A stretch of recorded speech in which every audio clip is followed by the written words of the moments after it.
Good afternoon or morning or evening, depending on where you are in the world. Welcome to another stream. I'm Danny Dhaiphong, and of course, I am joined today, as stated, by Brian Berletic of the New Atlas. How are you doing this evening for you, Brian? I'm doing very well. Thank you once again for having me on. I highly value these discussions and I look forward to it. Yes, and I really appreciate you coming on basically monthly now to grace us with your analysis of geopolitics, Ukraine, and all of these developments. And we have a lot to get to. Before I start, though, before we both begin, let me just clean up some house matters. So, of course, everyone who's coming onto the stream right now, hit that like button. That's how you get more people into this stream. It's how you boost it in the YouTube algorithm, not always friendly to these conversations. Subscribe to the channel. Of course, hit that subscribe button. Also, hit that notifications bell. Although there are many more options in the description to get free notifications. Go to my link tree for Telegram and Substack for that.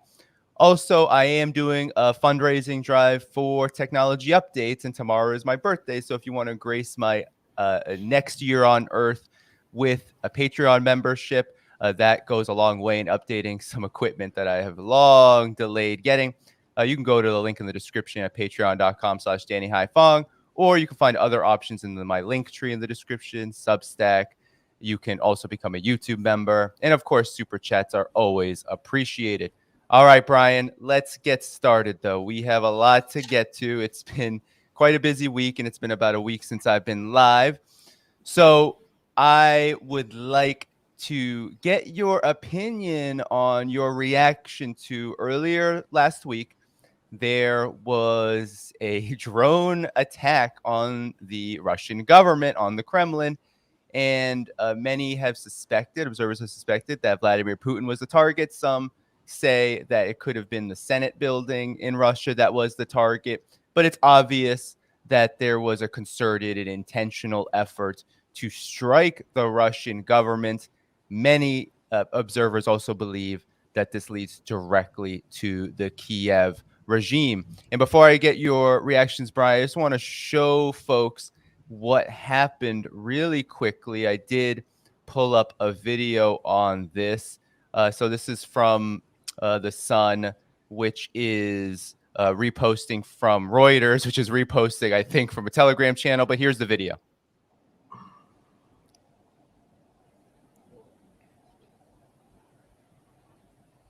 So there you see the explosion. Here's another angle just showing the damage done. It seems like damage was minimal. Nobody was hurt. But that's what's happened, and it's caused quite a stir internationally. So, Brian, your reactions. Well, a couple of things. First of all, we just saw the footage. We saw guys up on the rooftop, and people are like, well, they have people in position already, so it's a false flag. And people don't understand that if you go to Washington, D.C. right now, it doesn't matter what time of the day, you look at the top of the White House, there are security on top of it, around it, inside of it. That's what a nation does with their most important buildings. They have it covered with security from top to bottom, literally from top to bottom. So there's that. Then the collective amnesia of the Western media and Western governments, forgetting all of this talk for months now that Ukraine was saying they were going to hit the Kremlin. They were specifically going to carry out a drone attack during the May Victory Day celebration. And then they did it. And then they're playing dumb as if who could have possibly done this? Maybe Putin did it himself. And it's a throwback to the very recent Nord Stream 2 pipeline attack. That it's the U.S. did it. And in this case, it's Ukraine or the U.S. or a combination of the two. It really doesn't matter because it's all one and the same. And how did Russia react to it? That's another clue as to it not being a false flag attack. You carry out a false flag attack, and then you immediately exploit it when you have that window of opportunity where emotions are heightened, reasoning is at a minimum, and you exploit it. You push through some sort of policy point. What did Russia do? They said, we're going to investigate it, and then we're going to react. This is the exact opposite of false flag attacks we've seen the U.S. and its allies carry out. The the investigation comes after. We shoot first, ask questions later. That's how you know it's a false flag attack. That's how we know this one was not. So it was, and the last point, I guess, is to point out that this is for optics, political optics. It did virtually no damage. Even if it did, it would have. I don't know how much damage it would have done, but I don't think it would have been a game changer of any kind at all. It's all for political optics because Ukraine is unable to achieve anything on the battlefield of strategic substance. So this is a substitute for that, these political optics. And this is what they've done all along. So it's just more of the same. It's very strange, in my opinion, though. So let's, as you said, Brian, forget the false flag narrative. It's absolutely ridiculous that the Western mainstream media was very focused on this, especially in the beginning of this incident, just shows how unserious it is and the collective West is. But could you speak on the consequences of this? Because you said optics, and while sure, maybe there could be this degree of, well, thump in my chest, look, we got to the Russian government.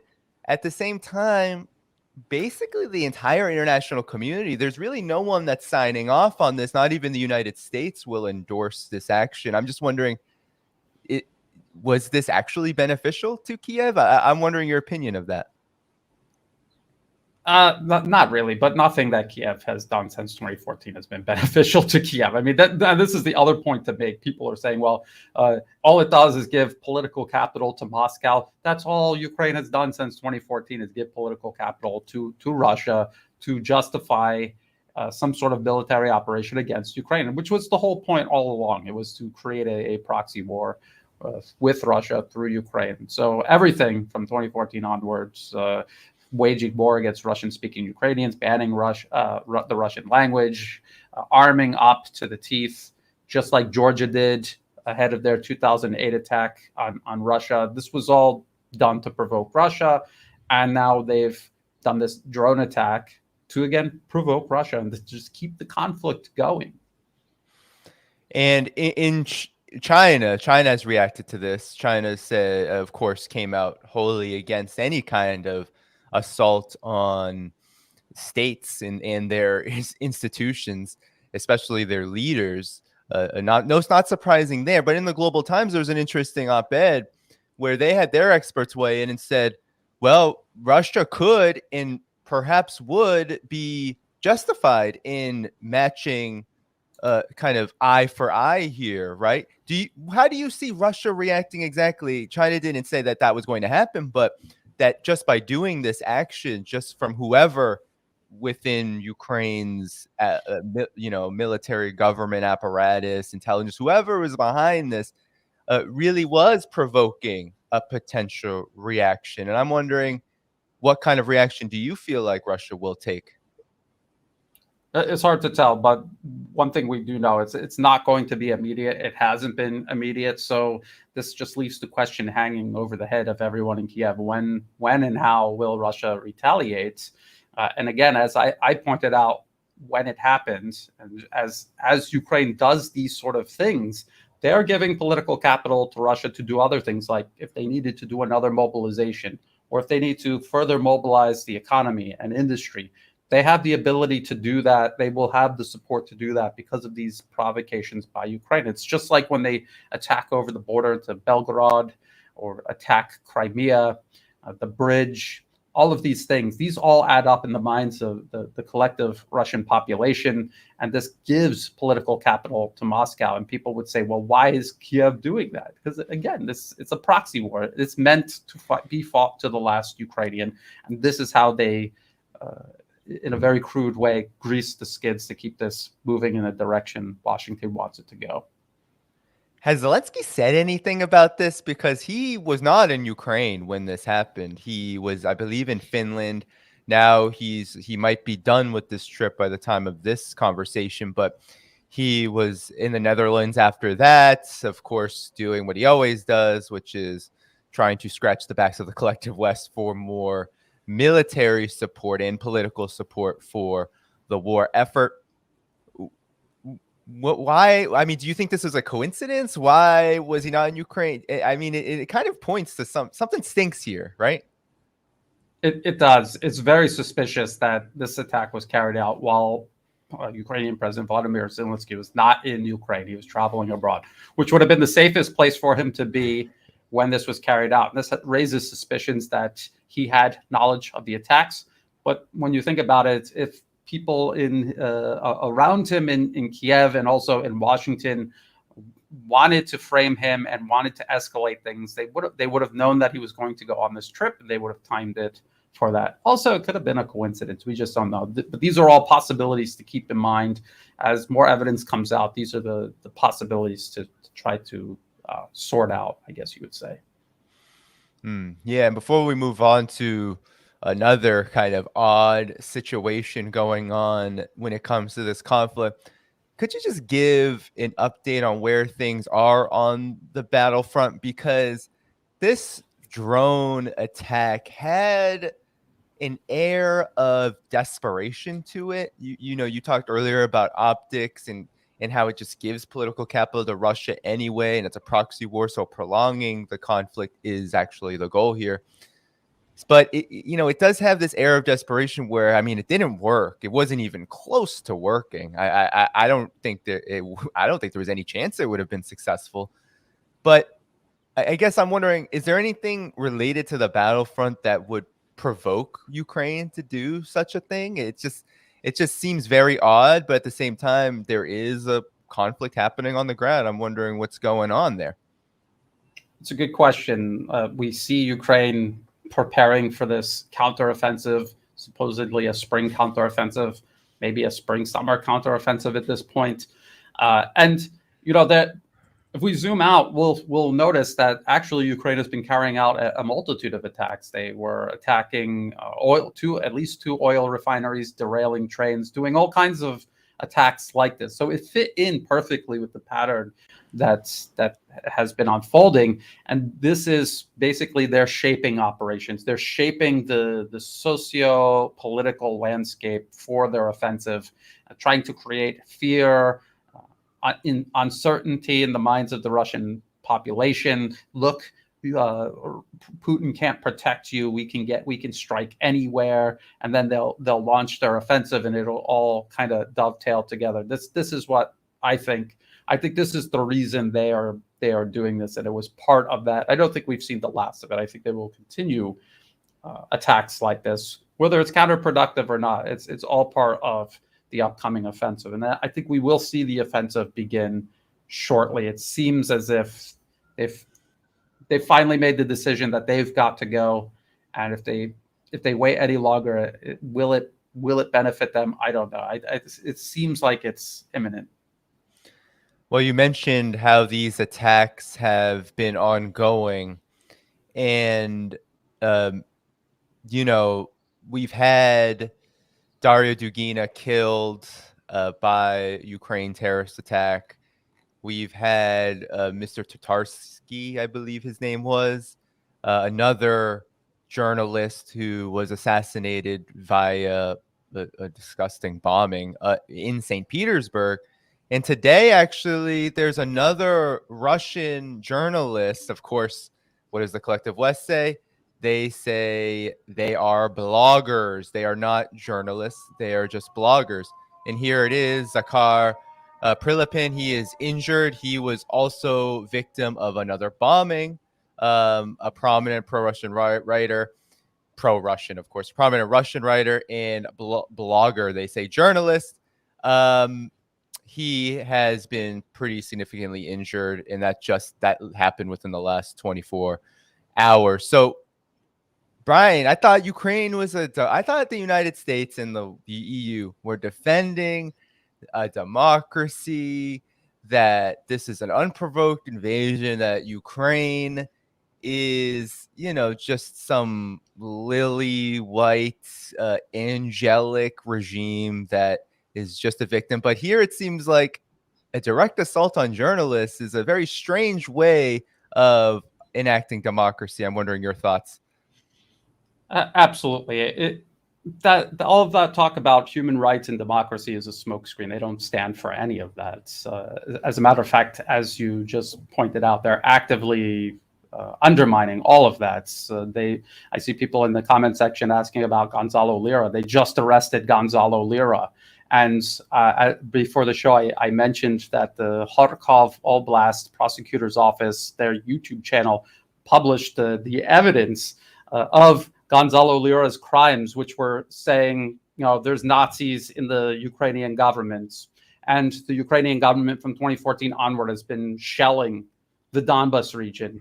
These are all absolute verified facts that even the US government has admitted at one point or another. And so this is what they've done. They've rounded him up. They're attempting to kill journalists in Russia. They have killed journalists in Russia. They have arrested journalists, other journalists in Ukraine.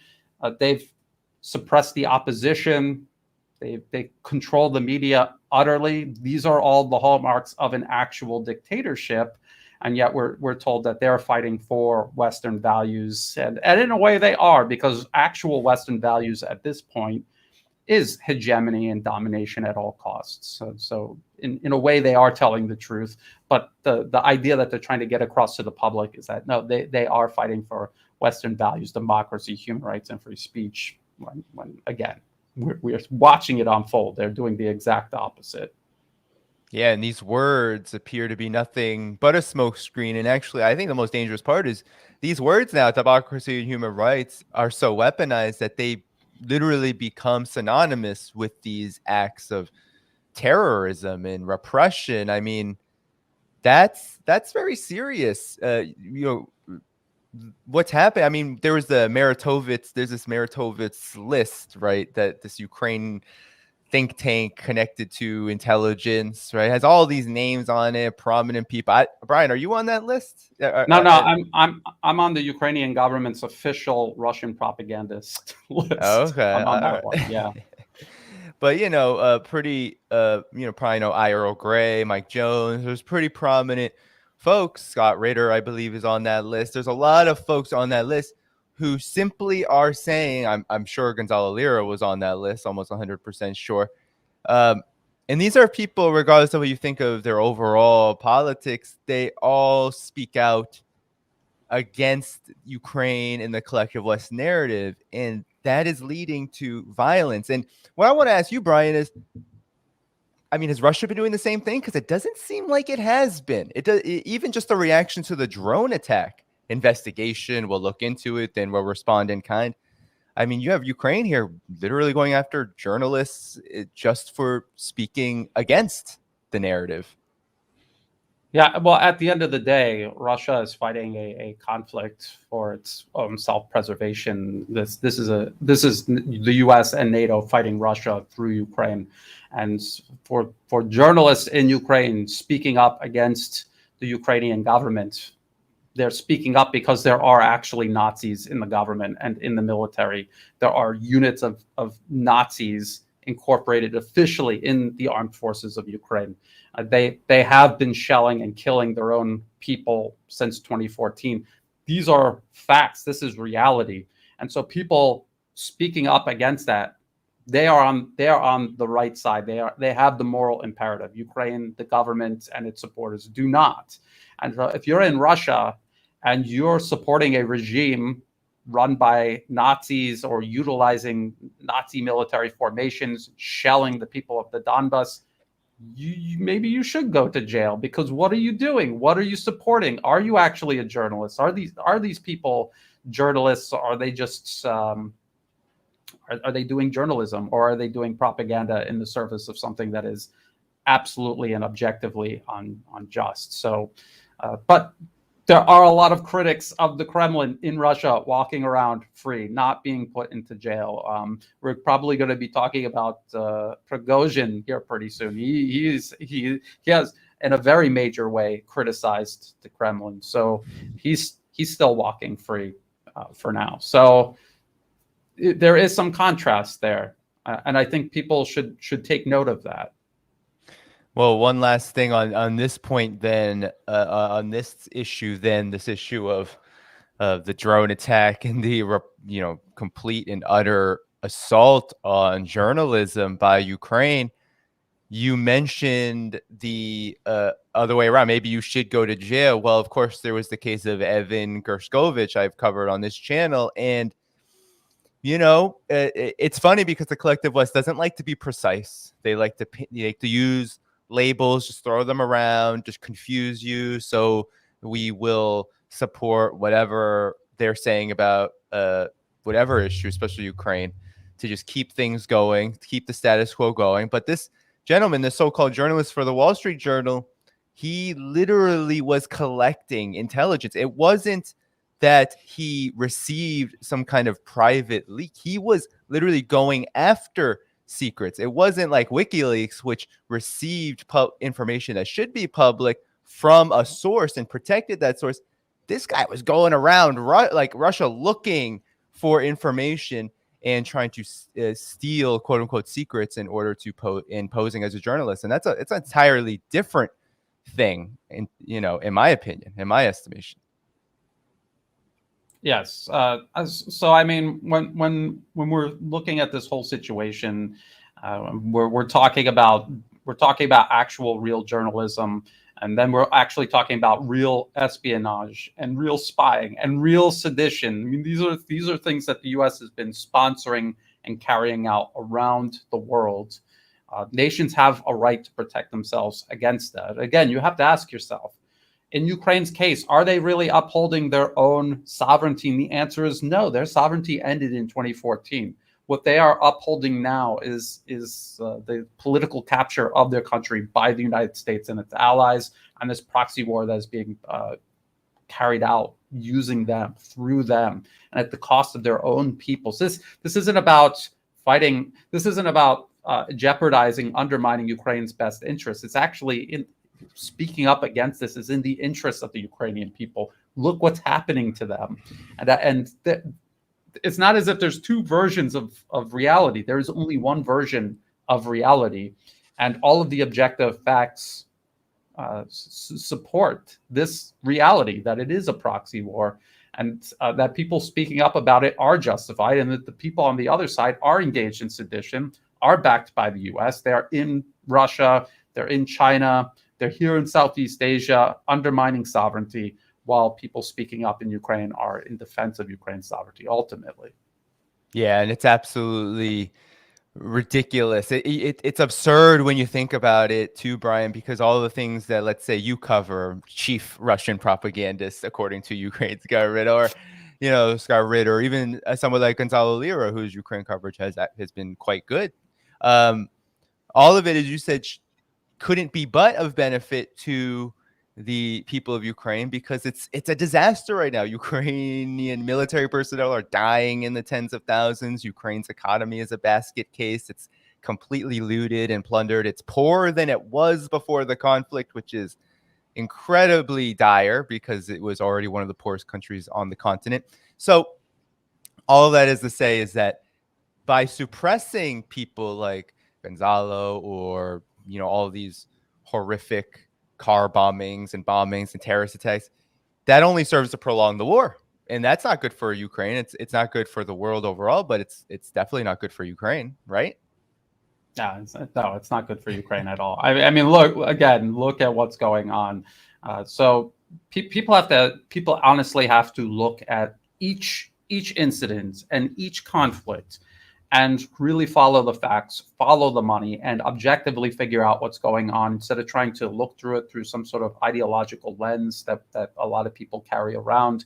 Figure out what's really going on. There is only one reality, one truth, and we have to find that. We have to follow the facts wherever it brings us, and then we have an imperative to speak up against injustice. What's happening to Ukraine since 2014 is injustice. We've had the U.S. State Department openly admit that they meddled in Ukraine since the 1990s, actually, pouring billions of dollars into the Ukrainian political system to influence it and interfere in it. And so this has to stop, and the people enabling it should be we should speak up against them. and we should fight against this. And so there really are very clear lines established here, and people need to figure out which side they want to be on. Yeah, agreed. Well, okay. Well, let's talk about Wagner. Let's talk about the other side of the chaos, the chaotic spectrum here in this conflict. So many people probably watching this know how instrumental Wagner has been, especially in the fighting in Bakhmut, but really throughout this entire conflict.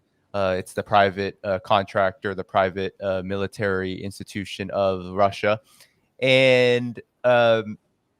Prigozhin, the leader, the head of Wagner Group, has been saying some really interesting things. I mean, as you said, Brian, he's been very critical of Russia's military, its preparations. He's been complaining for a while now of weapon shortages, which the Russian government has not been very responsive in terms of publicly. They have not been talking much about it publicly, saying this is about the military operation. We're not going to divulge details. Very different from Ukraine, which literally just says, we're going to wage a counteroffensive in like 2 days, 3 months, here, look at me. But the interesting news now is that Wagner appears to be saying that they're going to be retreating from Bakhmut. They're going to be leaving Bakhmut on May 10th. There seems to be a plan to actually replace some personnel, Wagner's personnel, with Russia's military. But this is very interesting because it seems like for the last several weeks, there's been talk, I know, on the Duran of like insubordination. I'm just wondering your reaction to Prigozhin's behavior and what the actual situation is, because a retreat from Bakhmut, like leaving up, seems to me like conceding defeat. But all this time, Russia has been making, and Wagner's been making all these gains in Bakhmut. So I guess it's very hard for me to wrap my head around it. I'm wondering if you can help me and maybe the rest of us out. Yeah. So Bakhmut is almost entirely taken by Russian forces. The PMC Wagner, they say they're going to leave on May 10th. So again, here they're announcing a date for a troop rotation, which is very ill-advised strategically. And they are going to be replaced by Russian troops. So they're not going to give up Bakhmut. They're just going to transfer control over to another Russian military unit. I think the Chechens have expressed interest in being the unit to take over. And they are very skilled fighters in any environment, but especially in urban environments. So there's that point. Now, regarding Prigozhin, and he has been doing this for a while. He has been very public about his grievances with the Ministry of Defense, and the most recent video was a very intense. It featured the bodies of dead Wagner troops. This is who he claimed these troops were, dead in the background of the video, shot at night. Very, very dramatic, very emotional. And there was no doubt that he was exhibiting emotions. So there's a couple of different scenarios. We're speculating at this point. So what we should do is list a couple of possibilities and then wait for evidence to emerge to pick which one we think it is. So I had Mark Sloboda on for my Friday stream, and he was saying this could possibly be psychological operations.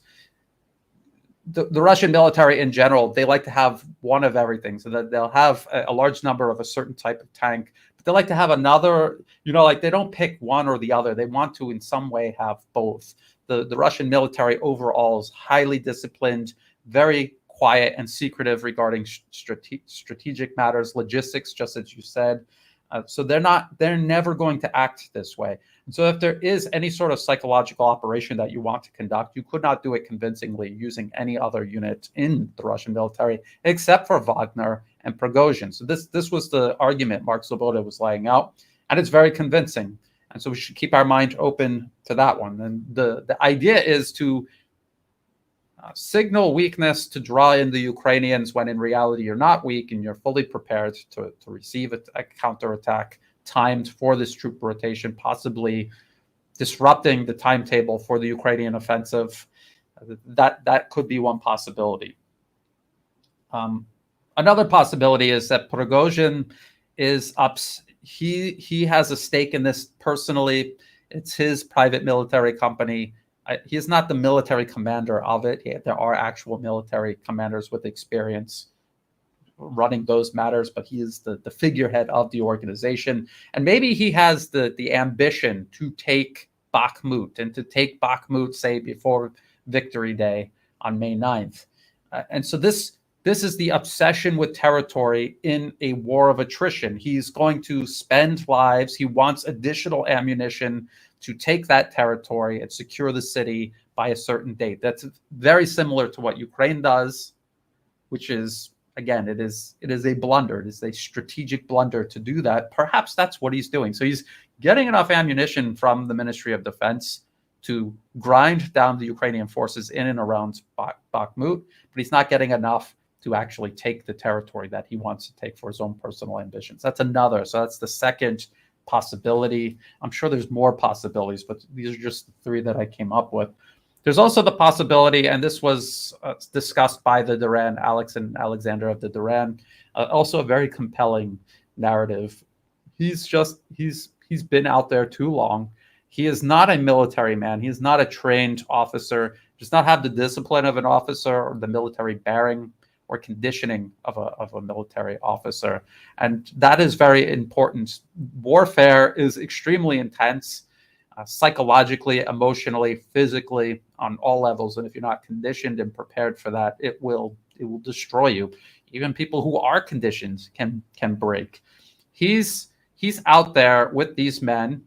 He knows them, probably many of them by name, and he's watching them die. So even if it was unfolding ideally, you're still going to lose men in the operation. That's still going to have an impact on you emotionally. And I was never in combat, but I was in training.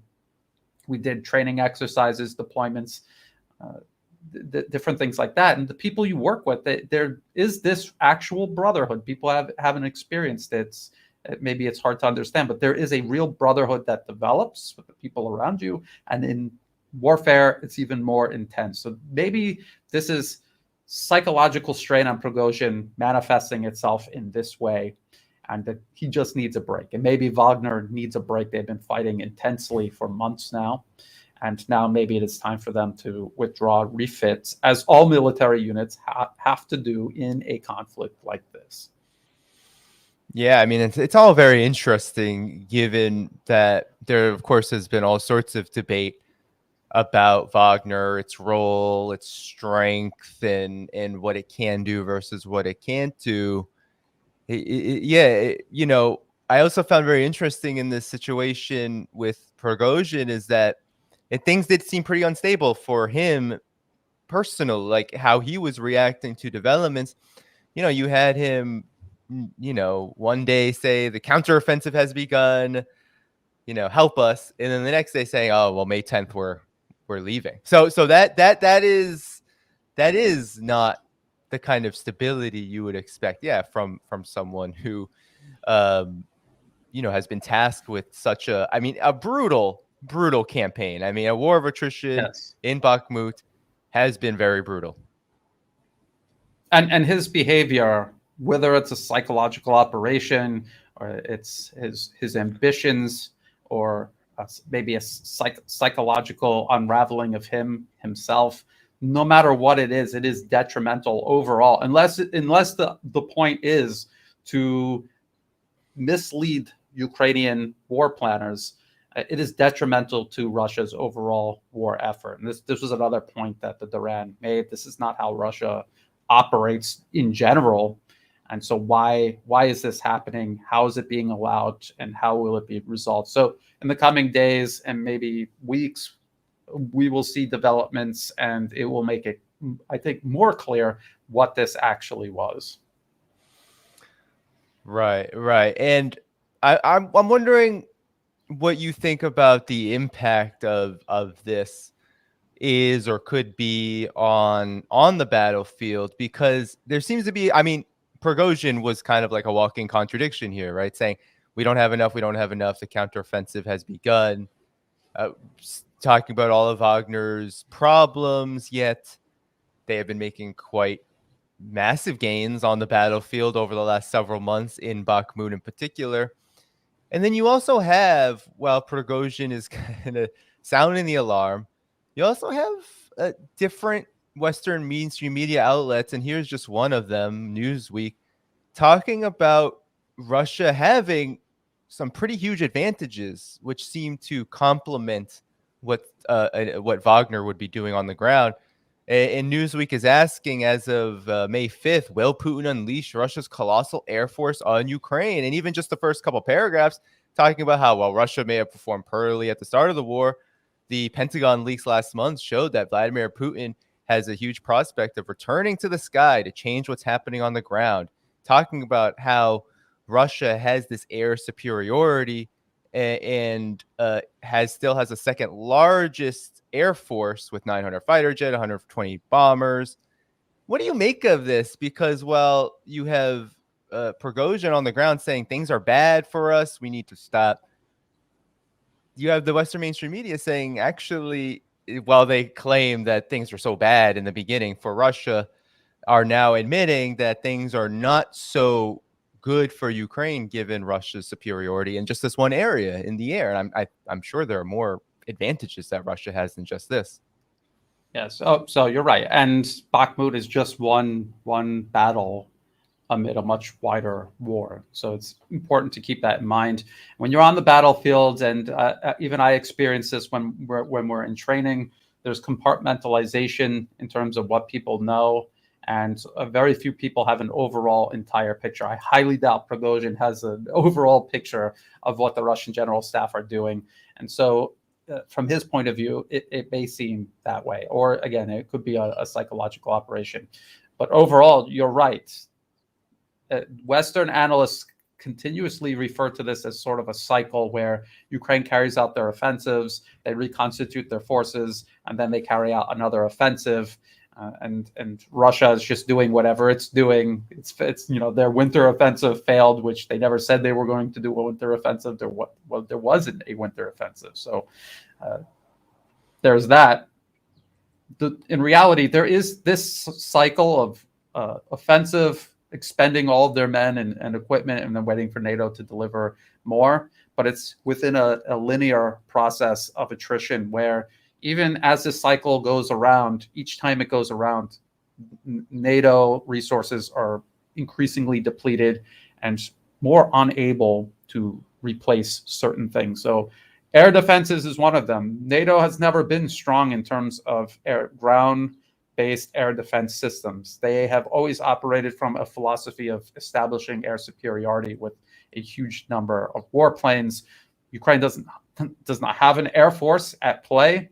They had Soviet-era air defense systems, which were very capable, more capable than the air defense systems NATO is transferring to them now, more capable and more numerous. It's very important to understand that. And over the last year plus now, they have been worn down in terms of the number of interceptors that Ukraine has for these launchers, and then in the number of launchers that they actually have. Russia has been whittling down all of this. These missile and drone salvos that they've been launching, that is meant to exhaust Ukrainian air defense inventories. That cannot be replaced, and they know that. And so there's going to be a point where the diminishing status of Ukrainian air defense is going to reach a point where Russian military aviation is able to work more freely over the battlefield. We're already starting to see that these glide bombs are dropped by bombers at high altitude and also about 40 kilometers away from the intended target. That is out of the range of more mobile air defense systems like the Buk, Tor, Asa, Strela 10, and of course the man-portable air defense systems. If they had more S-300s, that would be more difficult to do. Those bombers would be in danger, but because they've been dwindling, they're able to do this. They have the Fab 250, which is 250 kilogram ordnance. Now they have a guided glide kit attached to these. They can bring many more of them up in the air per sortie, and they flied twice the distance, 80 kilometers. So this really is going to transform the fighting on the ground. It already has in many ways, and it's going to continue to do so. And I think that's another added impetus to get this offensive going sooner rather than later. Yeah, where this counteroffensive that we've been hearing about over and over and over again. I mean, I believe the Biden administration just pushed through another package for additional security assistance, according to the DoD. This counteroffensive, Prigozhin said it started. I don't know if many people agree with that, but there is obviously activity toward the beginning of the so-called counteroffensive for Ukraine.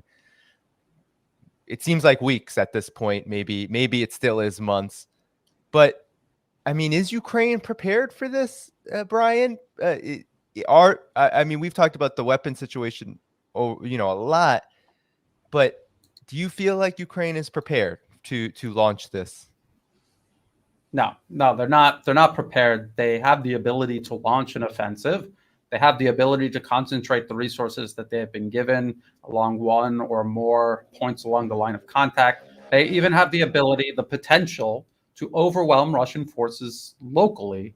The problem that they have is the same problem they had last fall. They're going to exhaust a huge amount of men and equipment on the offensive. This is why Russia doesn't launch big arrow offensives, because you succeed or fail, you are going to lose a much larger number of men and machines than if you did it incrementally, leveraging your advantages for Russia, its long-range firepower. So this is a problem that Ukraine has, but they have to, because they don't have the ability to conduct a long-range incremental creep across the battlefield like Russia can. They simply don't have that ability. They are forced to go on the offensive. They are forced to try to saturate Russian defenses and overwhelm them. That is the only option that they actually have in their attempt to seize territory. They are unable to win a war of attrition where they just stay in the defensive until Russia runs out of shells or tanks. That is obviously not going to happen. So this is the only option that they have. But even a lot of people are asking, okay, the offensive succeeds. You reach the coast, you cut the land bridge between Crimea and the rest of Russia. And then what? Does NATO have another army to give you? The answer is no, not really.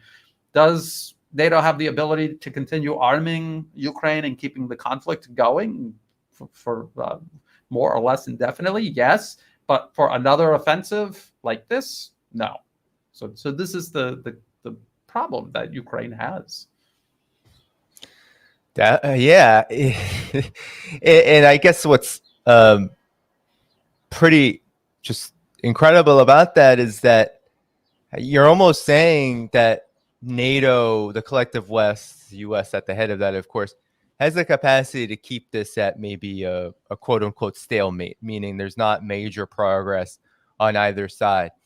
But there are major consequences to that, no? I mean, what do you feel like are the consequences of this, of Ukraine continuing to push forward with seemingly like walking failures, at least in the long term, maybe short-term success, but long term, but like by keeping this going, what are the consequences overall in your mind for Ukraine and just for the overall world situation if this continues?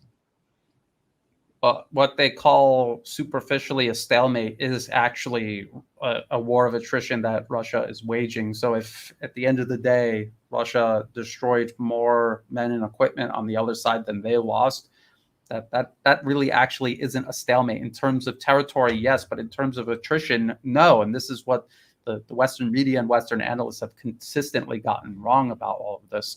And what is the impact? For NATO, they're expending their land force capabilities. There's certain capabilities they don't really want to give Ukraine because they're saving them for a war or a proxy war with China in the Pacific, if people can believe that. That is actually their plan. And so there's that aspect. And then also the instability and what it has cost Europe collectively, economically, politically, socially, the division, the economic problems that they're facing, energy prices rising, irrationally cutting their relationship with Russia. This is not just a gas station masquerading as a country. They have huge amounts of commodities. They have a huge industrial base. So cutting yourself off from them is detrimental to yourself as Europe. So it's just going to continue compounding that problem. The United States isn't doing that well economically either. We keep hearing about this festering bank crisis that seems to be evolving. And so what does it do by keeping this conflict going and by seeking conflict with China on top of it all, instead of resolving this and adopting a common sense, rational foreign policy? It's just running the West into the ground needlessly, and everything and all the consequences that come with doing so. Yeah, well, we've spoken a lot about Ukraine. Let's move on to other developments, so we can, because I know we have a few things at the end that Yes. we can open up the discussion around. But let's talk about China. There are a few things, maybe I'll just list them off. So let's first hit Taiwan. There's also this new report on CIA cyber warfare, US cyber warfare, very interesting, that China just released. And then perhaps we can end with the EU's insult of China, and also China's response to all these escalations. But first, let's talk about Taiwan, because you pointed out before we started talking, I wanted to talk about this latest weapons package, and I'll just pull up a story. So as you mentioned, Brian, earlier, the United States has been kind of following Ukraine model with Taiwan, escalating with China at the same time. And here you have now Biden is actually fast tracking a $500 million package of arms aid to Taiwan. And it is the same emergency authority that's been used 35 plus times for Ukraine, said a source familiar with the plan. That's usually just means intel if it's anonymous. So that's what's happening. More arms to Taiwan, supposedly, because I know a lot of these arms actually get backlogged. But then, of course, there's been a flurry of other developments. There's the visit to South Korea, South Korea's president coming out on the Taiwan question pretty firmly on the side of the United States, and also the Washington Declaration now, nuclear submarines. There's been a lot of escalations of late. Where do you feel like this one sits now, and what do you think the significance of this is, given all that's going on for NATO and the collective West in Ukraine, let alone everywhere else? This is the United States trying to consolidate its position ahead of this planned conflict that they want to provoke with China. And we've talked about many times regarding the window of opportunity the United States believes that it has between 2025 and 2027, where they can wage some sort of military conflict with China and have some sort of successful outcome, even though when you read what these war planners are saying about the outcome, it really doesn't look like a victory. I guess it's better than, in their minds, just allowing China to irreversibly surpass them. They think at least this way we have a shot at perhaps knocking China down a peg. Now, what's disturbing about the presidential drawdown authority, which is what they've been using for Ukraine, which is just taking weapons out of existing U.S. stockpiles and then sending them to Ukraine. They're doing this with Taiwan. They're doing this before a conflict has actually started. So they're getting ahead of the curve, so to speak. That they have said in their policy papers, we cannot afford any sort of delay. Once some sort of conflict is provoked, we have to get involved directly and immediately. So they're getting ahead of the curve by instituting this drawdown authority. You're right about the backlogs. I mean, this is a problem the U.S. has that is not going to go away. They have a limited military industrial base that has a finite output that they cannot practically expand or increase by the time the window of opportunity closes. So they're just trying to do whatever they can with what they've got on hand right now. You're talking about South Korea. I'd like to throw in the Philippines as well. I saw the Secretary of Foreign Affairs in Washington at a CSIS event very recently. And okay, maybe he's saying all of these things because he's in Washington, and maybe if he was in Beijing, he would be saying a slightly more balanced story. But it was still very bad, and he was talking about, oh, we need the United States to help uphold international law, and the United States is part of our future. And people forget that the Philippines was literally a colony of the United States. And they also seem, for some reason, to forget that the United States is on the other side of the ocean. It is not located in Asia. They also keep forgetting that China is the Philippines' largest trade partner. And so the Philippines is making, and just think about this too, China's offering trade and investment and infrastructure. When the Secretary of Foreign Affairs was talking about their relationship with the United States, it was entirely military. And it's a military relationship to antagonize the Philippines' largest economic partner, which makes absolutely no sense. So in essence, the U.S. is coercing them and using them as a military staging point for this war they want to wage against the Philippines' most important economic partner. It's insane. And it's more or less what they're doing with South Korea, and even to a certain extent Japan, because they both do a huge amount of trade with China as well.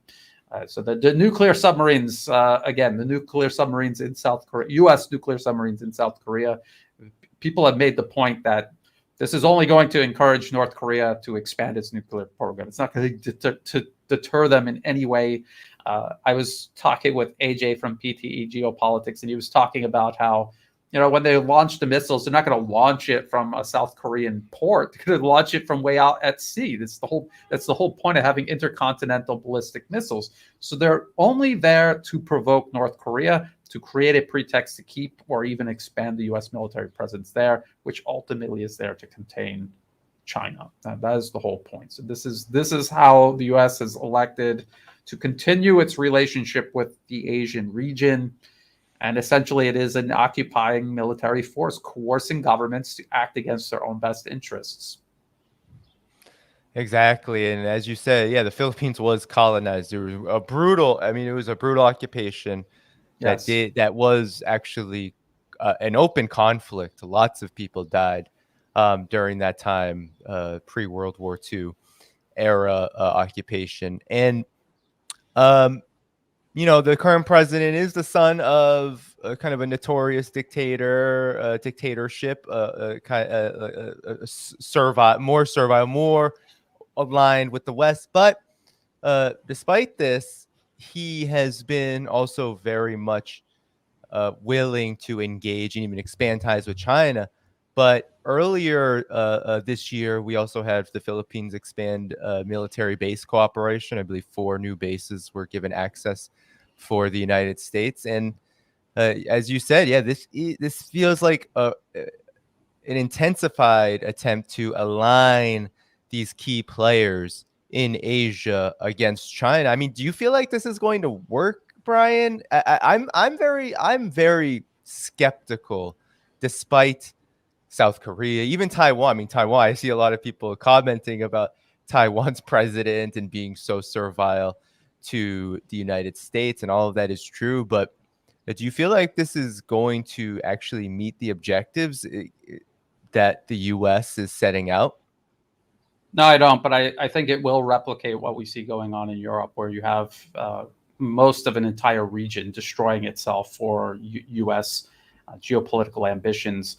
The problem with the Philippines is we had a president there who was resisting the U.S. and was building a relationship with China, but in a balanced way that was in the Philippines' best interests. And now you have a president there that is not really doing that so well.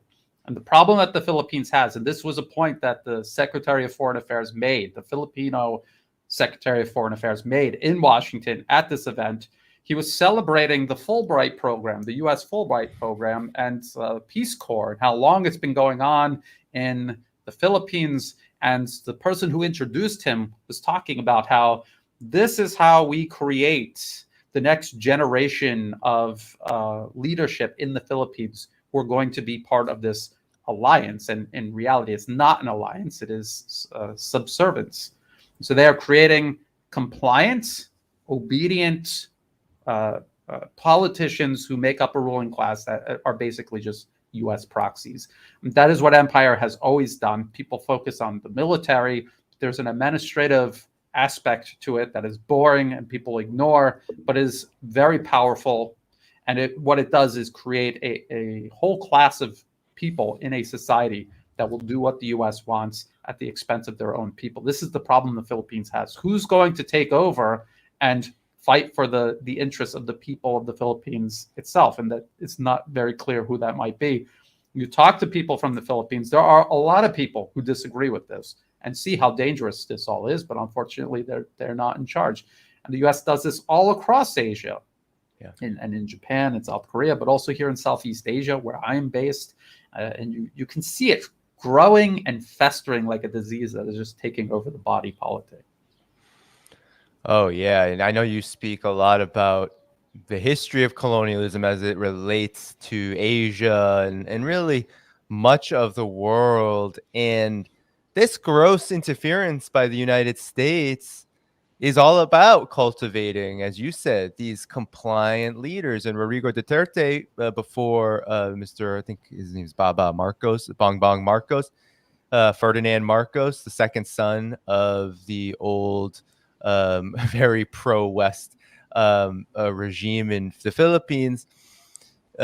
It's very different. Yeah, there is a kind of almost a night and day, despite China's influence is so grand that the Philippines can't help but maintain that trading partnership. But politically, as you're stating, it is becoming more and more anti-China, not just in the Philippines, but also in Taiwan, which is part of China. But that there's a reason why the DPP speaks the way it does, acts the way it does. There was a reason why Tsai went. It's because this interference in the Philippines, in Taiwan, in Japan. I mean, Japan has this long history of essentially being a neo-colony of the United States. South Korea and occupied, we could just call it occupied Korea because its military is still almost de facto under control by the United States. So on and on and on, we're seeing Biden and the collective West trying to orient these countries against China. And I wanted to ask you about actually this report, because if we're talking about forms of warfare and this agenda against China, there's been a new report released by China's National Computer Virus Emergency Response Center and its internet security company 360, which talks about this phenomenon. I know you speak a lot about this, the various forms of war, and I'm wondering if you have any reaction to this. They have outlined a myriad of ways in which the Central Intelligence Agency and affiliated U.S. agencies have used cyber weaponry, cyber warfare in other countries.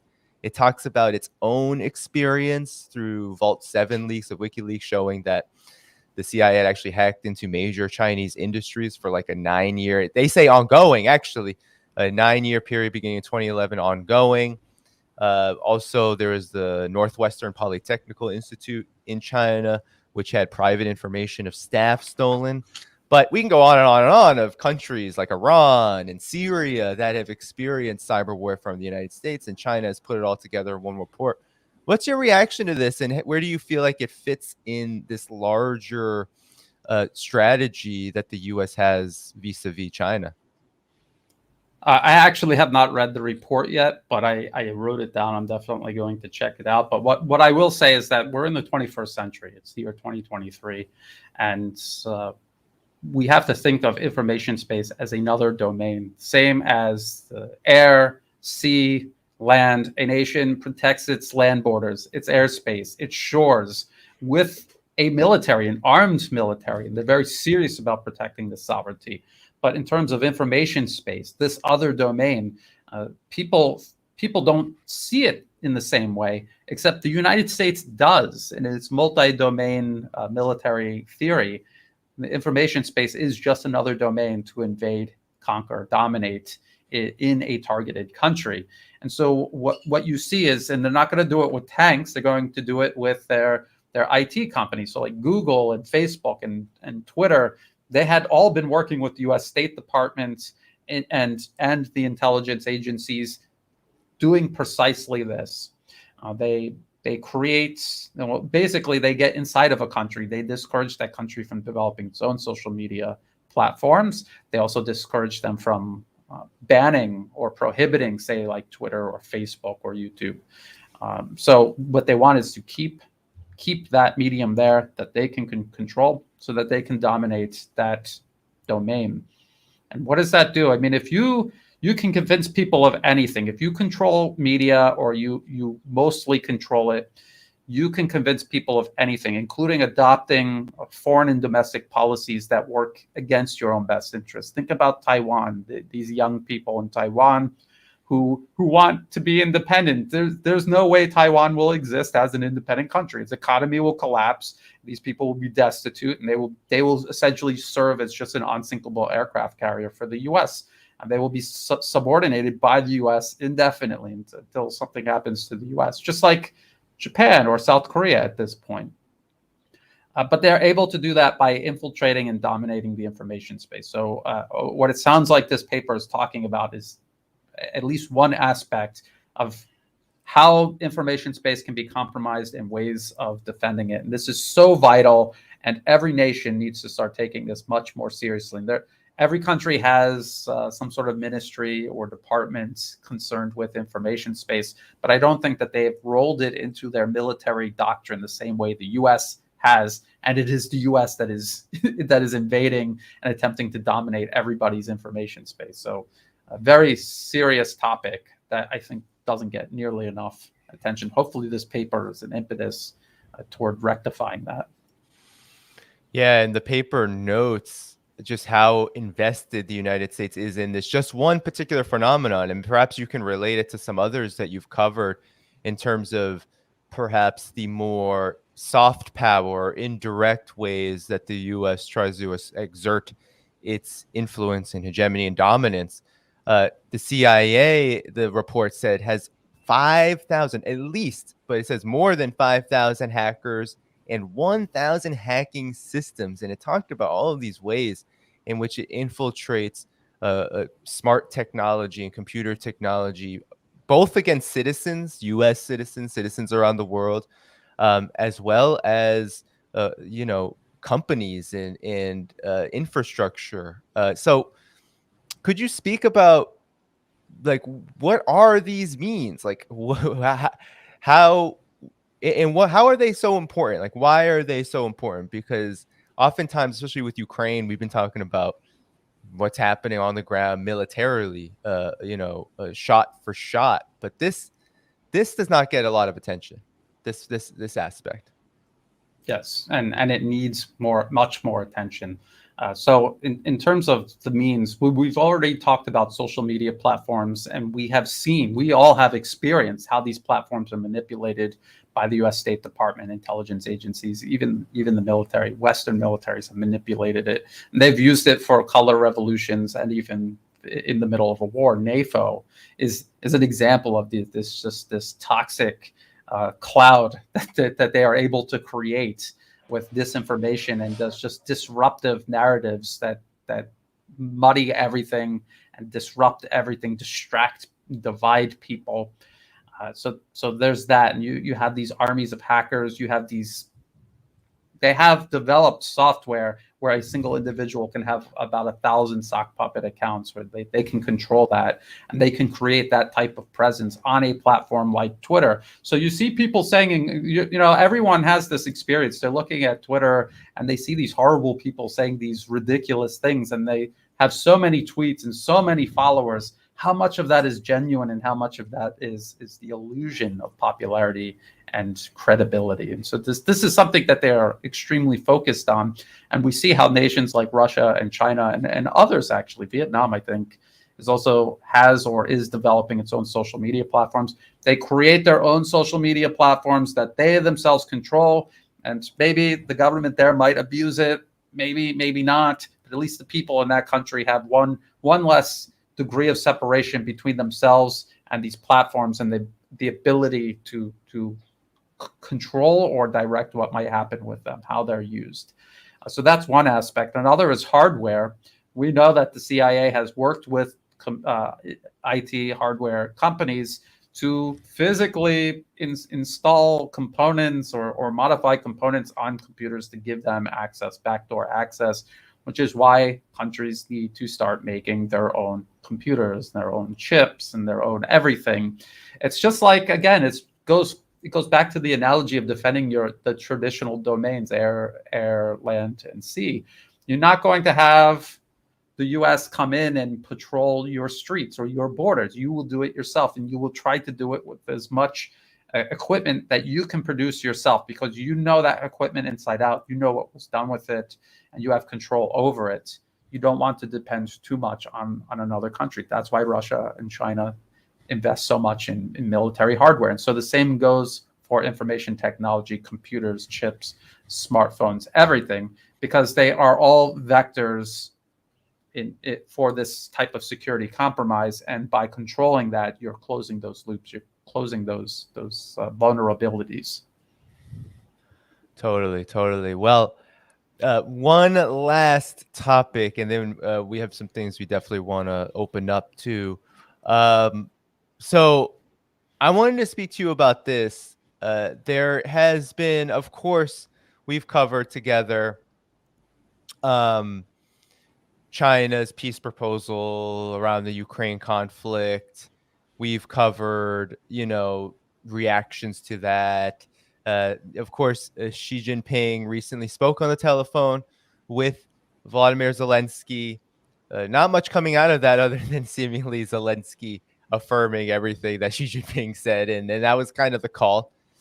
Now you have, you had the foreign ministers of Russia and China meeting, Sergei Lavrov and Qin Gang, and Qin Gang being very clear that China wants to work with Russia. Didn't mention all the players. It wasn't the typical, we're going to work with everybody and we'll be a mediator, but specifically and very clearly, it's like, we want to work with Russia around peace.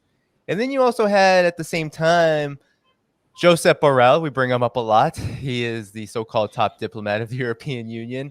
And he mentioned recently that he only sees Zelensky's peace plan, whatever that is, as a serious peace plan, while China's is not serious.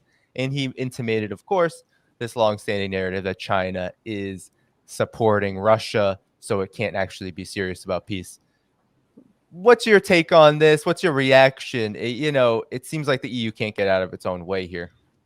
No, it can't. And that is the problem. And when you listen to anyone from the EU talk, they're playing make-believe. They're pretending that this is a war between Ukraine and Russia, and that some sort of peace deal can be made, or that some sort of horrible injustice has been done that needs to be righted, which is why we can only accept this one outcome. But in reality, again, as everyone knows, it is a proxy war. And the only reason they're so bent on this one particular outcome, because it means victory for Washington, London, and Brussels, not for Kiev. They've already lost.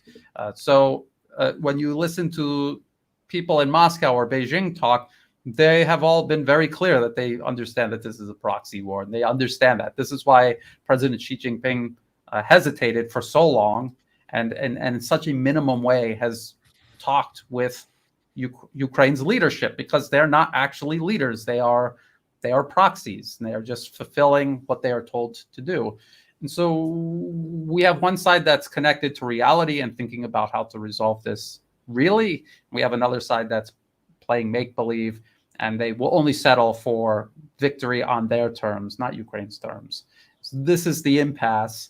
And unfortunately, just like in Syria, the U.S. proxy war there, we're going to have to wait until conditions on the ground are favorable for a genuine resolution. What is Zelensky's peace plan? His peace plan is for Russia to pack up, go home, and restore, I think they're at the 1991 borders of Ukraine, including Crimea and everything else, which is absurd and will never happen. So that something that is absurd and can never happen is not even a peace plan to be considered. It's completely unviable.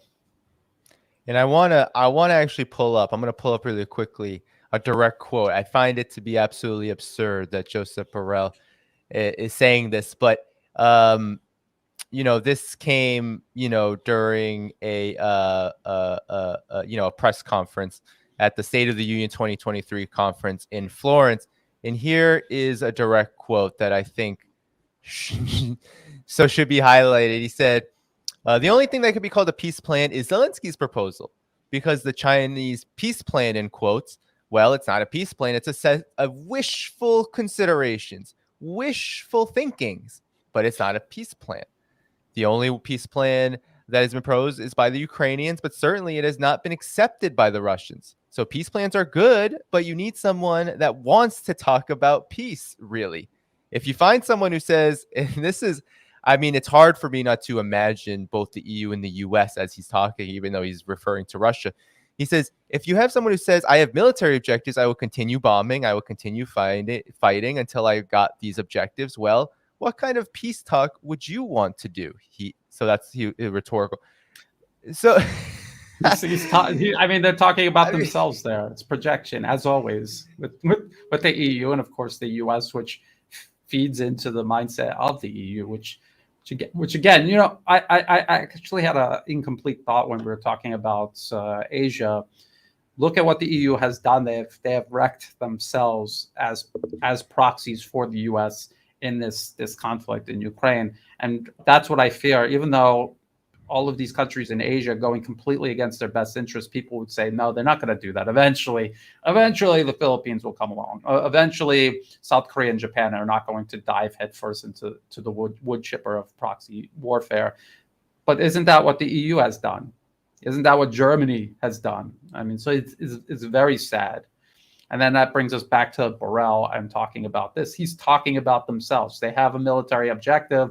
They have weapons, and they've openly admitted numerous times they're not going to stop until they win or they're out of Ukrainians. And then they're already teeing up the Poles and the Baltic states. Well, interesting that you say they openly admit this.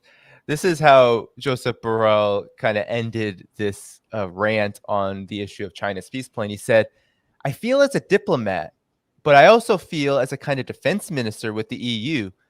Because I spent a quite important part of my time talking about arms and munitions, I never thought I was going to spend so much time thinking about how many shots or artillery I can provide.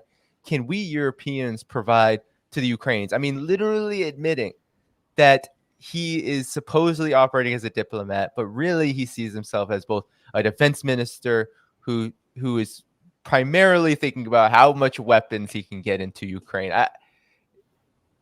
This is just admitting that the EU does not at all have any interest in peace, and that's a pretty scary thought given everything that you said about where this conflict has taken the EU. And that isn't that interesting, because it really is up to just, that's what he's thinking. Diplomacy is a smokescreen for the EU and for the US. It's a smokescreen behind which they are just trying to scrounge up as many rounds as possible and send to Ukraine, and talking about all of these weapon systems. So someone like Joseph Borrell, I don't really know anything about his background, but I highly doubt he has any understanding of modern warfare or military industrial production. And this is why you look at the policy and you read the media and you read these high-level representatives, so-called representatives, saying things like, well, let's just send them F-16s, let's send them these tanks. They have no clue that you can't just send these things and make a difference on the battlefield. This isn't like other problems that they solve by just throwing money at it. This is something that you actually have to have planned ahead of time and have a technical understanding of, which they don't. And this is a problem. This is why they have an irrational foreign policy to begin with, because the people crafting it are detached from reality, from practical matters, like people who have had real jobs and real occupations in the physical, tangible world. They can see that this is implausible, but these people running things cannot. Well, what's so funny about Josep Borrell is that he's an old socialist, this old Spanish socialist.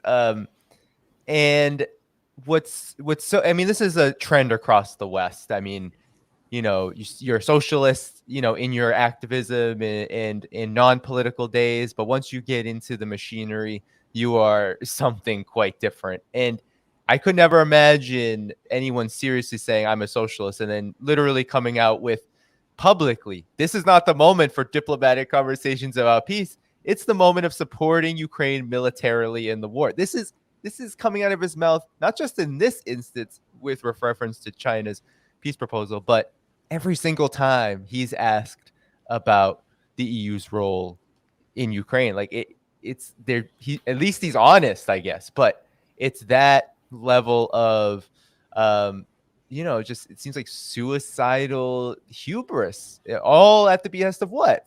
The United States? Like it seems like the EU is just being dragged on a leash by the US in this conflict, and to openly say as a top diplomat, quote unquote, you're not interested in diplomatic conversations, sounds like you need another job.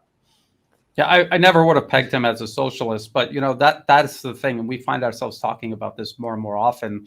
A lot of these isms are just labels that, again, these people use as camouflage, and at the end of the day, they're administrators for this rules-based international order empire, essentially, and they know how unpalatable that is for the public, so they have to camouflage themselves. Some play socialist, some play capitalist, some play something in between. But at the end of the day, they're all part of the problem.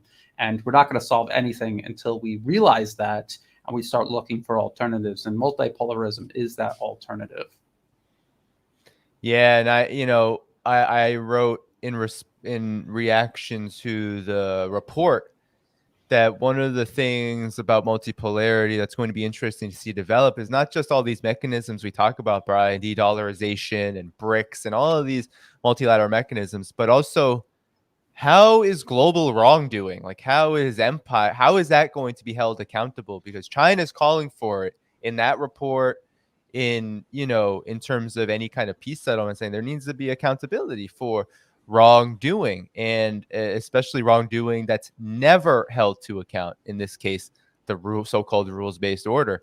I mean, that seems to be one of the biggest tasks of multipolarity, and it's complicated because, getting off the ground, a lot of it is like just trying to stay safe from the jaws of this empire, and so that leads to, of course, needing to take pretty large diplomatic high road. And we talk all the time about time being on the side of China, Russia, and of course all the countries looking to work on this multipolar project. But again, it begs the question, like, how does the US and the EU be held accountable, given that the unipolar order and the UN system and the mechanisms involved in it just not doing that? There's just impunity here.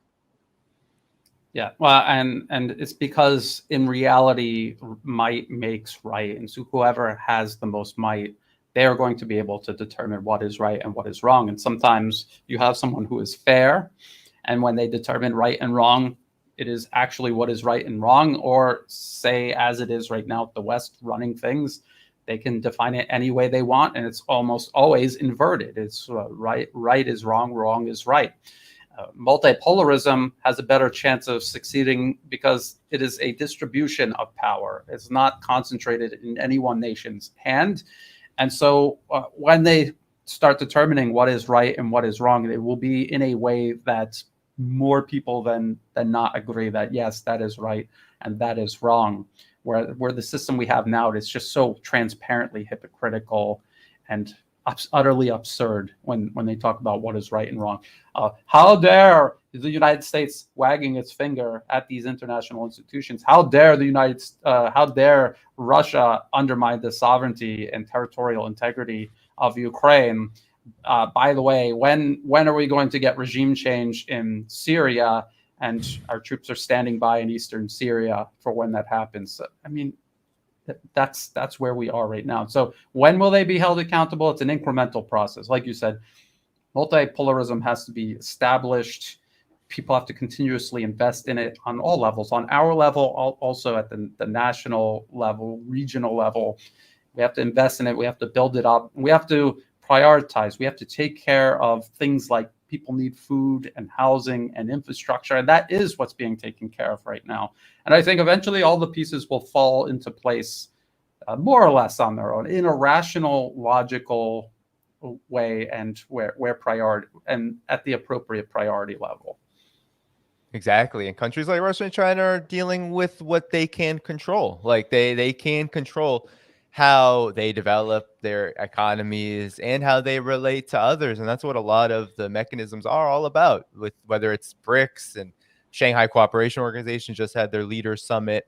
All of this is about dealing with what you can control. One of the pieces that is definitely already falling into place too is the collapse of the United States and the collective West, a collapse of its legitimacy, economic crisis. There's just, and also of this military superiority. I mean, Ukraine is a huge, I think, it's like a red flag. Like, you are actually not as strong as you claim to be, lest you hit that darn nuclear button, which is not really in the interest of any of the big business executives that like to profit from war and also profit from whatever else they're into. So, I'm wondering about that piece, Brian. Like, how do you see that? And perhaps we can conclude on this here before we move on. But like, how do you see that piece falling into place now and in the future? Okay, if we look at the whole process, we see how it's unfolding, but why? Why is it unfolding this way? And people have to understand that it wasn't because Russia and China were complaining and protesting, and now finally the West is relenting. No, they created alternatives for absolutely every aspect of the unipolar international rules-based order, whatever they're calling it. They created all of these alternatives. They've opened all of these doors, and each nation that has been coerced, held hostage, threatened by the U.S. is able to walk through these doors. Now, they spent years and years establishing these doors, and we have both covered this and have watched this unfold over the years. The creation of these blocks, these institutions, these alternatives for things like SWIFT. Now we see what's happening with the reserve currencies. These were all doors being created and left open so that the nations of the world can start walking through them into a multipolar future. So I think that is how it's going to happen. And eventually we will get to the point where it really is. It's taking care of itself because it was not sustainable. And now there's an alternative. People are going to move to the alternative. Something that's not sustainable is going to collapse. It's going to do itself in. And that I think that's what we're watching right now. Yeah, indeed. Well, let's close in on this. Let's go back to the guns. We only got to touch on it a little bit. Yes. But I think, one of the things about this Gonzalo Lira detainment, I remember the first time it happened, there was not a lot of like footage or anything like this. This felt like Ukraine's forces, Ukraine's SBU military apparatus was really making an example of him. I mean, the video was going all across social media of his arrest. It looked like they probably got him at a very off hour because he was obviously not dressed for the occasion. And I've seen a lot of things on social media about Gonzalo. A lot of people talking, of course, there's all the pro-Ukraine NAFO folks that are celebrating and cheering on. But then there's also folks who are not in that camp who, because of perhaps Gonzalo's past politics, don't find any empathy or solidarity in this regard. But I gotta say, I've been someone who I remember Gonzalo's past, and when he first came up on Ukraine, I was like, oh, this is interesting, but also I'm skeptical because of his past politics. And we saw the Daily Beast, for example. You showed me an article of how the Daily Beast was bringing up his past about him being like Coach Red Pill and all this stuff. But at the same time, for me, I feel like what is so unfortunate here is that we are allowing kind of these past, whether it's actions, politics of the past, or, things we disagree with, cloud the significance of this event, which is first of all, he's not a Ukrainian national. He lives there, but he's not.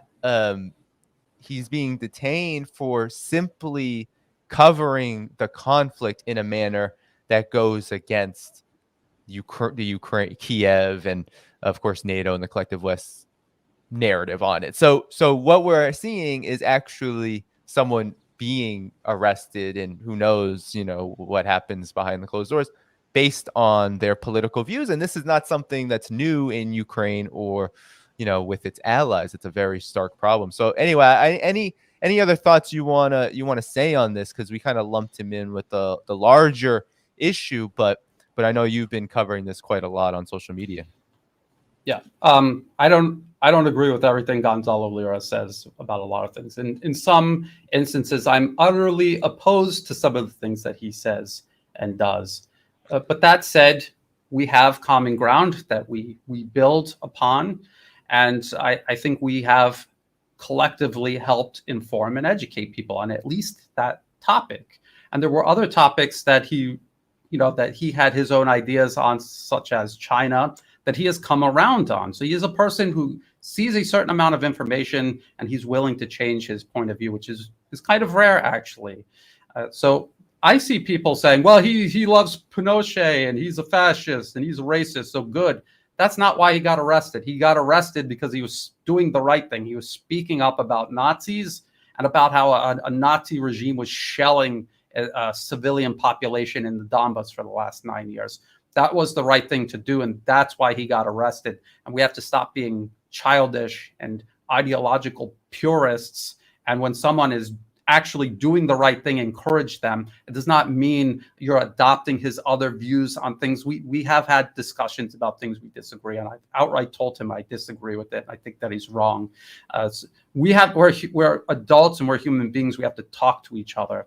That's how we're going to come together and fix problems. You're not going to do it by being an ideological purist and only talking to people who are match you on absolutely every topic. Danny, we've had discussions about this, and Jimmy Dores talked about how unions, you're not going to go down a checklist of completely unrelated issues when you're focusing on just this. So Gonzalo Lira and we were focusing on the situation in Ukraine and increasingly on the situation in the Pacific because they're directly linked. He has an audience who have certain members in it who have completely different ideas than I do and who are extremely anti-China. But you can see some of those people coming around back to the truth. That's how you have to do it. Because otherwise, if we disagree with people, I mean, what are we going to do with them? So you don't associate with them. You think you're excluding them. You're going to shame them into adopting your point of view. That never works. So what are we going to do with them? Are we going to put them on boxcars and send them somewhere? That's the wrong approach. We have to talk to each other. We have to build common ground. We could be very clear about what we disagree on, what we stand for, respectively. At the end of the day, Ukraine arrested him for complaining and pointing out that there's Nazis in Ukraine and for shelling the civilian population. I think that's something we can all agree on, and we could all, just at face value, condemn this, make some noise, pressure Human Rights Watch, Kenneth Roth, Sophia, whatever her name is, tag these people, put pressure on them. This is wrong. I saw someone say he's a racist, so good for him. So you're cheering on literal Nazis, arresting him for speaking up against Nazis. That's the wrong approach. That's wrong. That's just as bad. That's making you just as bad as the things you say you stand up against. So this is the biggest problem the West has. We're all divided. We're allowed, they're encouraging it too. They encourage this ideological purism and this division. You can get together and work with somebody on something and disagree with them on other things. That is possible.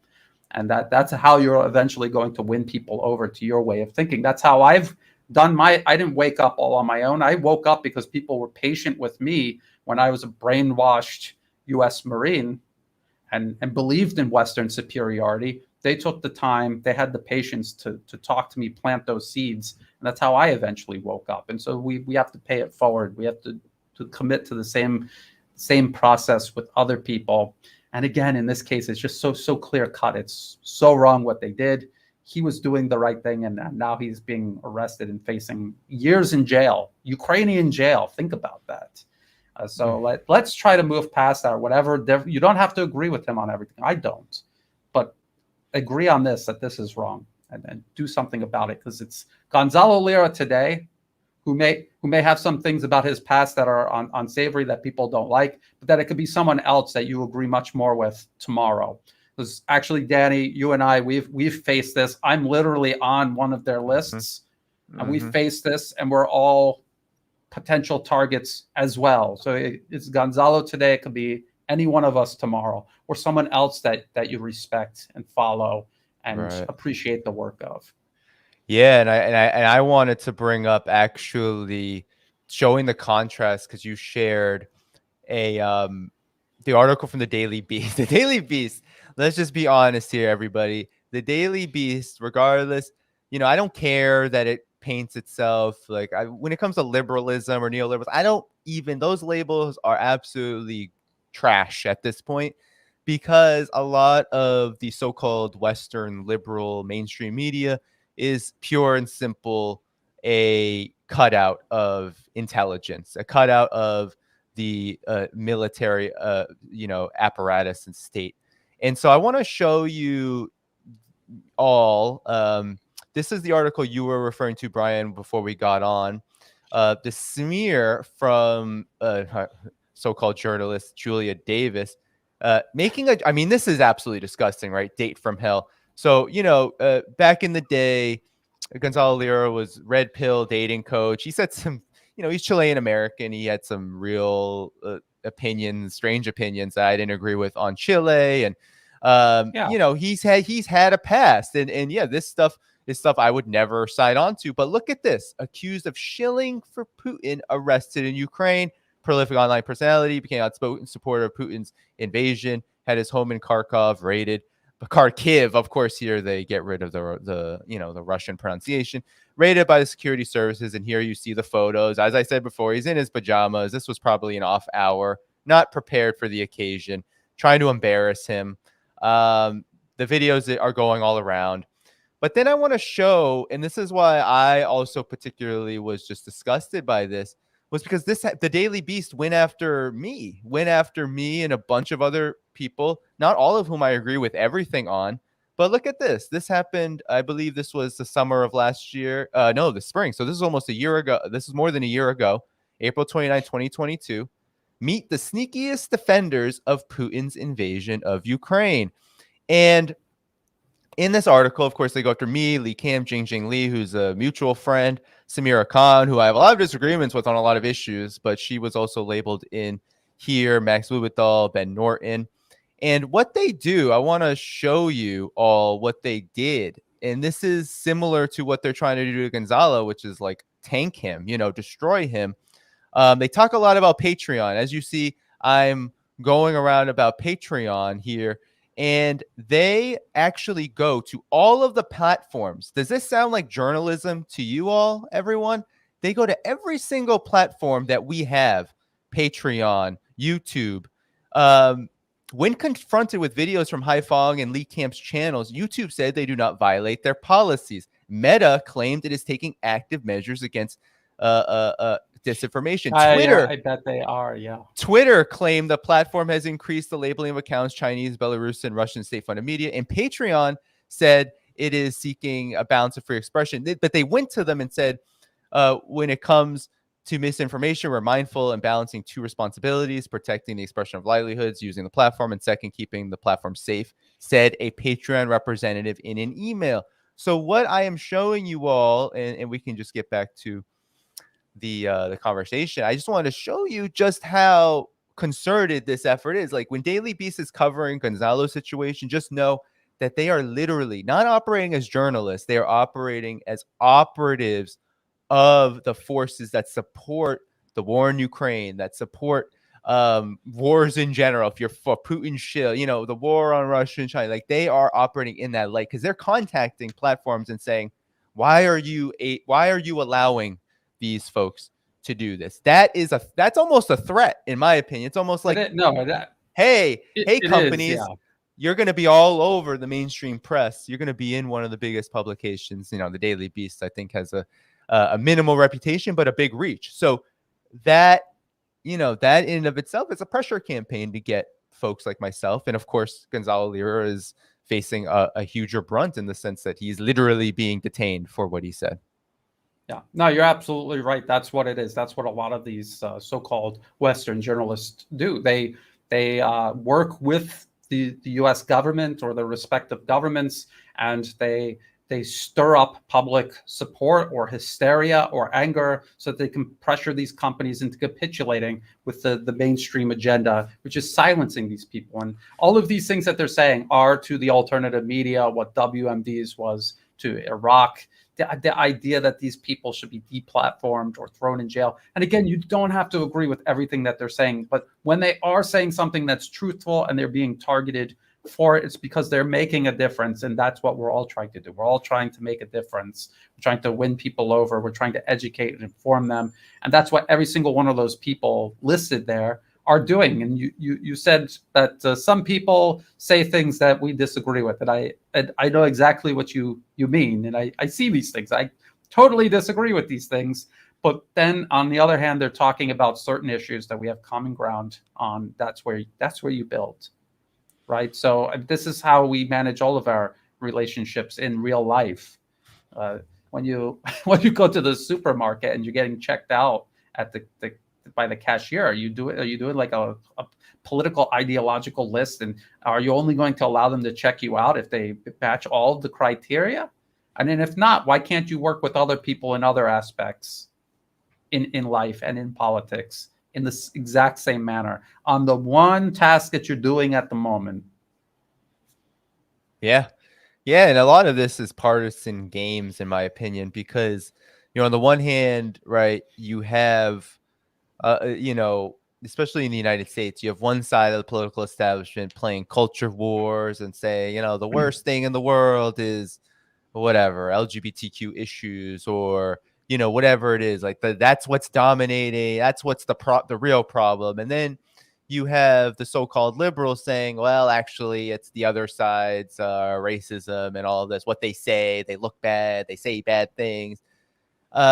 And all of it is a smokescreen to get us distracted from like this kind of problem, right? The fact that you have a Ukraine regime backed by the US, full of these fascist forces, literally going after people who just say things that they don't want to hear because it undermines their objective, right? This so-called angelic Ukrainian democracy, so sensitive that they can't handle Gonzalo Lira talking about, another perspective, and how, all the things that we talk about here, on this channel, talking about the reality on the ground. That's a big problem. And, in the United States, it's been chilling also to see this happen to, not just because of what's happening to him, but also there's been a flurry of events from the African People's Socialist Party, DOJ indictment. That was basically just saying, oh, you were hanging out with the wrong Russian who was just helping you travel there once. And, oh, guess what? Because you basically agree with him on the conflict, you're now a criminal. You're now a criminal for disagreeing with the NATO narrative. And of course, we talked about, China and the Chinese police station issues with Alex from Reportify, and I've covered it here. That's a similar thing. It's, oh, you don't like the Falun Gong, you're also Chinese. You're Chinese, you're Chinese American, but they're just looked at as Chinese. Oh yeah, you're a criminal too because you don't agree with the US's narrative on China. And that all of that is chilling. All of these actions are about getting us to not say these things because our actions are seen as a legitimate threat to their status quo. Absolutely. And just think about for Gonzalo Lira, he's saying that there's Nazis in the Ukrainian regime, which they absolutely are. I mean, the BBC, Reuters, they have all covered it. The U.S. government, again, I explained this, had to change their policies to make sure that the actual Nazis weren't getting their weapons, at least back then. That got no problem with it now. And the thing is, he said that they were Nazis, and then they say, well, we're going to arrest you for calling us Nazis, which is exactly something Nazis would do. So, I mean, and they're so unashamed to do it. The Daily Beast is utterly unashamed to promote it, and many, many other people are promoting it as well. So do we want to fall in with these groups of people, or do we want to fall in with at least on this issue, someone who was standing up against Nazism and condemning it and calling it out? It's a simple choice, in my opinion. Yeah, and I feel like the way that reactions, dictated by this, like increasingly just vitriolic kind of, I would say, like, the U.S. empire is falling and declining and in real decay, and without there isn't there isn't a multipolarism, there isn't a there isn't really an independent political direction in the United States like exists worldwide, especially in the global South, in its various forms. You don't really have that in the United States. So what you have, I think, is like this really inverted. It's like the decay happening at the top is fueling confusion and vitriol at the bottom with ordinary people who are just trying to figure out how to understand the predicament they are in. And you have forces at the top saying it's that, it's this, it's that, and it's all misdirection. And so what I've seen here too is, I saw, Brian, I appreciated your comments about my reaction to, very close to me, given where I'm located, the subway, in NYC, there was a gentleman killed, in a train station, put in a headlock by a Marine. And there's been a vitriolic debate about this, when the problem for me is that someone was killed on the train station and that person was supposedly questioned and then let go. And of course, given that he was a black person in the United States, given the city, the New York City, there was an obvious reaction of like, oh man, this is like a extrajudicial murder that the government is just allowing to happen. And people were very angry about that. And I too was angry about that. But the reactions of not even being able to hear it, I saw some people say, oh, it's self-defense.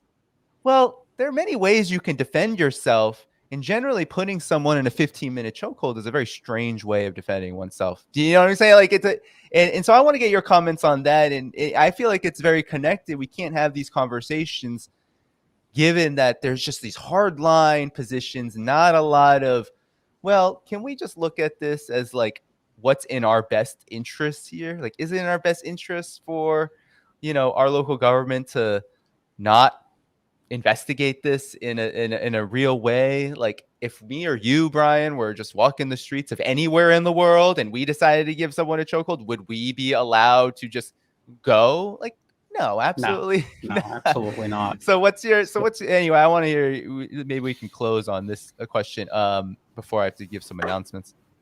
Yeah, it connects exactly to what you were just talking about. The system is the problem. The system is our collective enemy. It's a handful of people who are determining these policies against our best interests, against the best interests of people abroad. This is all being done in our name. It's being done domestically. Essentially, there was a man who was obviously mentally ill, and he was having an episode on the train. And Danny, you're in New York City. I used to go to New York City all the time. There was a lot of mentally ill people back when I went, and I'm sure that it's only gotten worse. These people are just walking around, and no one does anything about them. They are a danger to themselves and others. And I believe this individual also had been in and out of prison so many, like scores of times. And at what point does a rational, responsible system see this person coming in and out and say, this person is a danger to themselves and others? We need to protect him. We need to protect the public, because that is our responsibility. We're the only ones who can do it, and it is our responsibility to do it. So when this incident took place on the subway, that guy shouldn't have just gotten off scot-free. There needs to be an investigation. He killed someone. He's a U.S. Marine. I was a U.S. He's a former U.S. Marine. I'm a former U.S. Marine. He's quite young. He's like in his 20s, which means he went through very, very similar training that I went through, hand-to-hand combat. What he applied was called the blood chokehold. And you apply it knowing that you're going to kill that individual if you don't release them from it. If you are putting them in that chokehold and they go unconscious and you maintain that chokehold, you know you will kill them. We were trained. We are all... He did that very deliberately. On the other side, you could also use different ways of restraining an individual, which are just as effective and just as easy to apply as a blood chokehold. In some cases, actually easier. And there were two other people with him. So this was a decision that could have been made and could have been done. But look, someone who's mentally ill should not be on a train perceivably threatening people. That he didn't attack anyone. I don't think he had any weapon. At the same time, you have this former Marine who's also in many ways mentally ill. He's been basting in a culture of senseless violence. The U.S. military is the epitome of senseless violence, and he's a trained killer. And I remember I used to be in that mindset. You just want to use these skills. You were taught them. You invested a lot of time and energy learning them and perfecting them, and you want to use them. And you look for any little excuse possible to use them. So there is that mentality also. They program you, but they don't help deprogram you. And we've seen veterans, U.S. veterans across the board, train wrecks, mental health train wrecks. And the U.S. does absolutely nothing to help these people. These are two individuals who should never have been on the train together in the state of mind that they were, and yet they were. You throw people like this together, that's what's going to happen. What's disgusting is that the only two choices that you're allowed to have is one, like Cadence Owens, I have absolutely no sympathy at all for that mentally ill guy. Good, I'm glad he's dead. Yeah. It's like, and then she cited like a Batman movie. She's like, oh, you're cheering for the Joker just because he's mentally ill. This is not a movie. These are real human beings. This shows you how the media and leadership class in the U.S. are completely detached from reality. They're in a fantasy world, and it is killing people, and it is destroying a society, physically destroying a society, and physically killing people. On the other hand, we're supposed to just think this guy was just a racist and he saw a black guy and an opportunity to kill him, so he did. Yeah, which could be possible. I don't know, but maybe not. So that's why there has to be an investigation. That's why you have to investigate it. You just let them off scot-free. So at the end of the day, what they want you to do is pick one side or the other and kill each other. Continue killing each other instead of recognizing the system at fault. We're not doing anything about mentally ill people. Danny, you and I can't. We're not qualified or have the resources to deal with the mental health problem in the U.S. is just growing. It's growing. I don't have this problem here in Bangkok. I could ride the subway. When I used to ride the subway in New York, and before you get on it, you're going to see someone starting a problem with somebody else or being disruptive, or someone's going to start some sort of problem, or someone mentally ill is going to come up to you.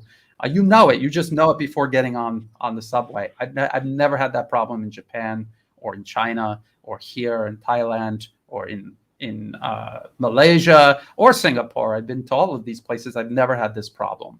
So why do we have this problem in the U.S.? The system. That is the problem. We have to unite against the system instead of letting them divide us against each other, weakening ourselves.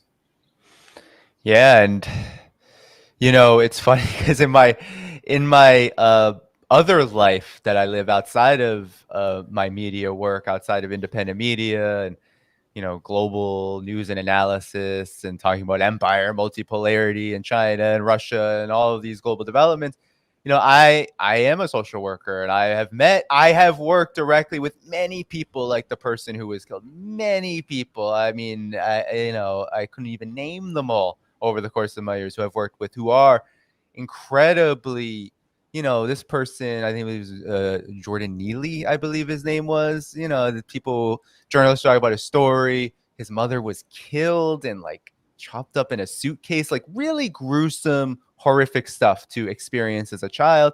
And so he has serious mental health problems. And you know what? There are serious mental health problems all around. The person who perpetrated the killing, he has serious mental health problems. Psycho, but it is becoming, and a lot of veterans, as you say, Brian, have serious, I know a lot of people, I have colleagues who go into the veterans field, and they talk about, PTSD is rampant, and it's not just, it's sometimes people are in combat, sometimes they aren't, but there is PTSD all across the board when it comes to serving in the U.S. military. It's a very challenging, it's intentionally traumatic because it's, as you said, Ryan, it's a conditioning process. You're getting trained to do certain objectives, which some people say is defending the country. Others, perhaps like ourselves, would say to go and fight the empire's wars, right? And you have to be in a certain mindset to do that. So, and that's not an indictment on veterans, because a lot of people choose to serve not by like solely their values. They're not just like rah America. Some of them are just like rah, let me get a job and help me get to school, and that's a lot of the experience. But all this is to say is that the big problems here is, you're exactly right, Brian. there isn't help. This problem has gotten astronomically worse in the United States. The poorer people get, the more people suffer, the more vitriolic also the political narrative and discourse becomes, the more chaotic the situation. It's not just people are poor, inflation and homelessness. Yeah, those are all problems. But then you add in this culture of hysteria, this like culture of fear over and over again in the mainstream media, everywhere we go, everywhere there's culture of fear. And then, you think about these vigilante acts, you call up the police. The police might have just shot he might have shot both of them. The police might have killed everyone in that situation, because that happens all the time in the United States too. Police are trained similar to how they're trained in the military, conditioned to kill. They get called for an emergency and they're saying, hey, there's this guy throwing garbage around. They're coming in with their guns ready to fire. And that's happened. They only have one solution. So many times in the US. They kill 1,000 people per year. Many of these people that they kill are having mental health crises. And that's a huge problem. People who are having mental health crises should be helped. People who are experiencing mental health crises also should be helped. People shouldn't be on the train and have garbage thrown at them. Or I've been in this situation where people will come up and just, start violating space. And it's like talking to you, maybe sometimes talking to you hostilely. No one likes that. That could bring up fear. It could make you want to do something, especially if you have, a training like this gentleman did. But at the same time, it's still no excuse for killing someone. And it also is no excuse for the system to continue to neglect people's needs. And that's what it's doing. There's plenty of money for war. There's trillions of it. It's gushing out of the, petroleum flooring that the US is drilling deeper and deeper into. It's just like the money is there. It's everywhere for the war. But when it comes to just meeting these very seemingly simple needs, right? You see an obvious person who has extreme mental health problems, you might want to get them some help. It doesn't seem, if people are sleeping on the streets, you might want to help them get some housing, but that's not how the system here is organized. Also, Danny, why do we see so much mental illness in the United States? Because it is a society unraveling. It is a society where you can work, your spouse can work, and you still don't have enough money to make ends meet. Even if you're living a very modest lifestyle, you're doing everything. The system is not serving the people. It is serving something else, and everyone else is paying the price. And it puts this pressure on everybody. You're not able to have a normal family. You're not able to have normal relationships in society because people are being deliberately divided against each other over all of these different issues. And they're always looking for a new issue to divide people. I even see it in the comment section right now. People are taking the bait and just running with it. It's like we just explained what happened, and they still want to pick a side and they want to argue that side instead of realizing this system is creating this problem. If you have violent racist maniacs for no reason choking out black people on the subway, that is also a product of your system. Your system is sick. These are the symptoms. You're not going to solve the problem by pruning this tree and directing all of your energy at doing so. You need to get to the root of the problem, or it will never go away. And I live in a society where this is not a problem, and I've traveled around to other countries where this is not a problem. You don't have to live this way. There is an alternative. People need to stop fighting with each other, and they need to look at the system. But that's hard to do, and you have to make sacrifices to do so. It's so much easier to just jump on one of these two bandwagons that they've prepared for you and to just go with that. It's satisfying, emotionally satisfying. And you feel like you did something, although you can see the problem is just getting worse year by year. So I don't know. We just got to keep we just have to keep doing our best to try to bring people together and educate them, and try. Maybe maybe we have to try to figure out what's wrong with people who are chronically dragged into these issues, who feel compelled to pick a side and militantly pursue it when they've already been explained to what is actually going on here and what the problem is. Yeah. I mean, it reminds me of what happens to people who, what happens to a lot of Americans, especially Westerners in the collective West. They get easily drawn into like look at this bad guy versus this bad, like, look at the big bad Xi Jinping or big bad Kim Jong-un or big bad Vladimir Putin, right? It's like easily pulled in. And then, of course, there's only limited political options. So you either choose the side that says things that are completely offensive to, let's say, China, or you choose the side that may not say so completely offensive things, but does the same thing anyway. And I feel like that's often the choice, even on these issues. It's like, it's either what the Democrats say or what the Republicans say, rather than like, well, what's the problem here? Why aren't they addressing the real problems here? Why aren't they addressing the fact that people have needs and they're not being met? Yeah, I have, and by the way, I have sympathy for this man that was strangled to death, murdered on the side. He was murdered. The man who strangled him made a deliberate decision to kill him. That it wasn't an accident. He deliberately killed him, and I don't think that the threat justified the use of force. And he's not an ordinary person. He's a trained U.S. Marine, a trained killer. We expect more from someone like that, or someone from law enforcement. So I'm arguing against people who say you have to pick one or the other. You have to label this guy a racist maniac who just wanted to kill a black guy for no reason, or you have to pick no sympathy at all for him. That guy deserved it because he's been in and out of jail 40 times. He deserved that. Actually, we have to just think about why neither one of these people should have been on that train in that mindset, and how the system is pumping out people like this and just throwing them all together into society. And I mean, maybe it's because a lot of these people live in the West, they've never traveled abroad, and they have no idea what it's like looking from the outside in, how insane that it is, and how the rest of the world doesn't live like this. Maybe that's it. I don't know. Yeah, no, I mean, I haven't been to that many places, but every place I've been to Cuba, China, Turkey a long time ago. But in every single instance, it was always different, in terms of even just this view of policing, or, the role of police, the role of the military. It's far different. I mean, no matter where you go, if you step out of the confines of the very narrow politics and policies of the collective West and the tiny amount of population that lives in these places, you see that most people don't view the world the same, or view priorities the same. Because I mean, with what happened here, it's like, yeah, sure, if if you're gonna say, oh, this person was a racist because he was white and the gentleman killed was black, you can maybe say he that. was. Yeah, I'm saying it needs to be investigated. Exactly. I'm saying he shouldn't have been let off the hook. So again, I see people in the comment section who just totally, because I guess maybe their problem is they need to have some sort of. How about we be curious too? Because we have a problem in the U.S. Like, I've covered this problem many times. It's like,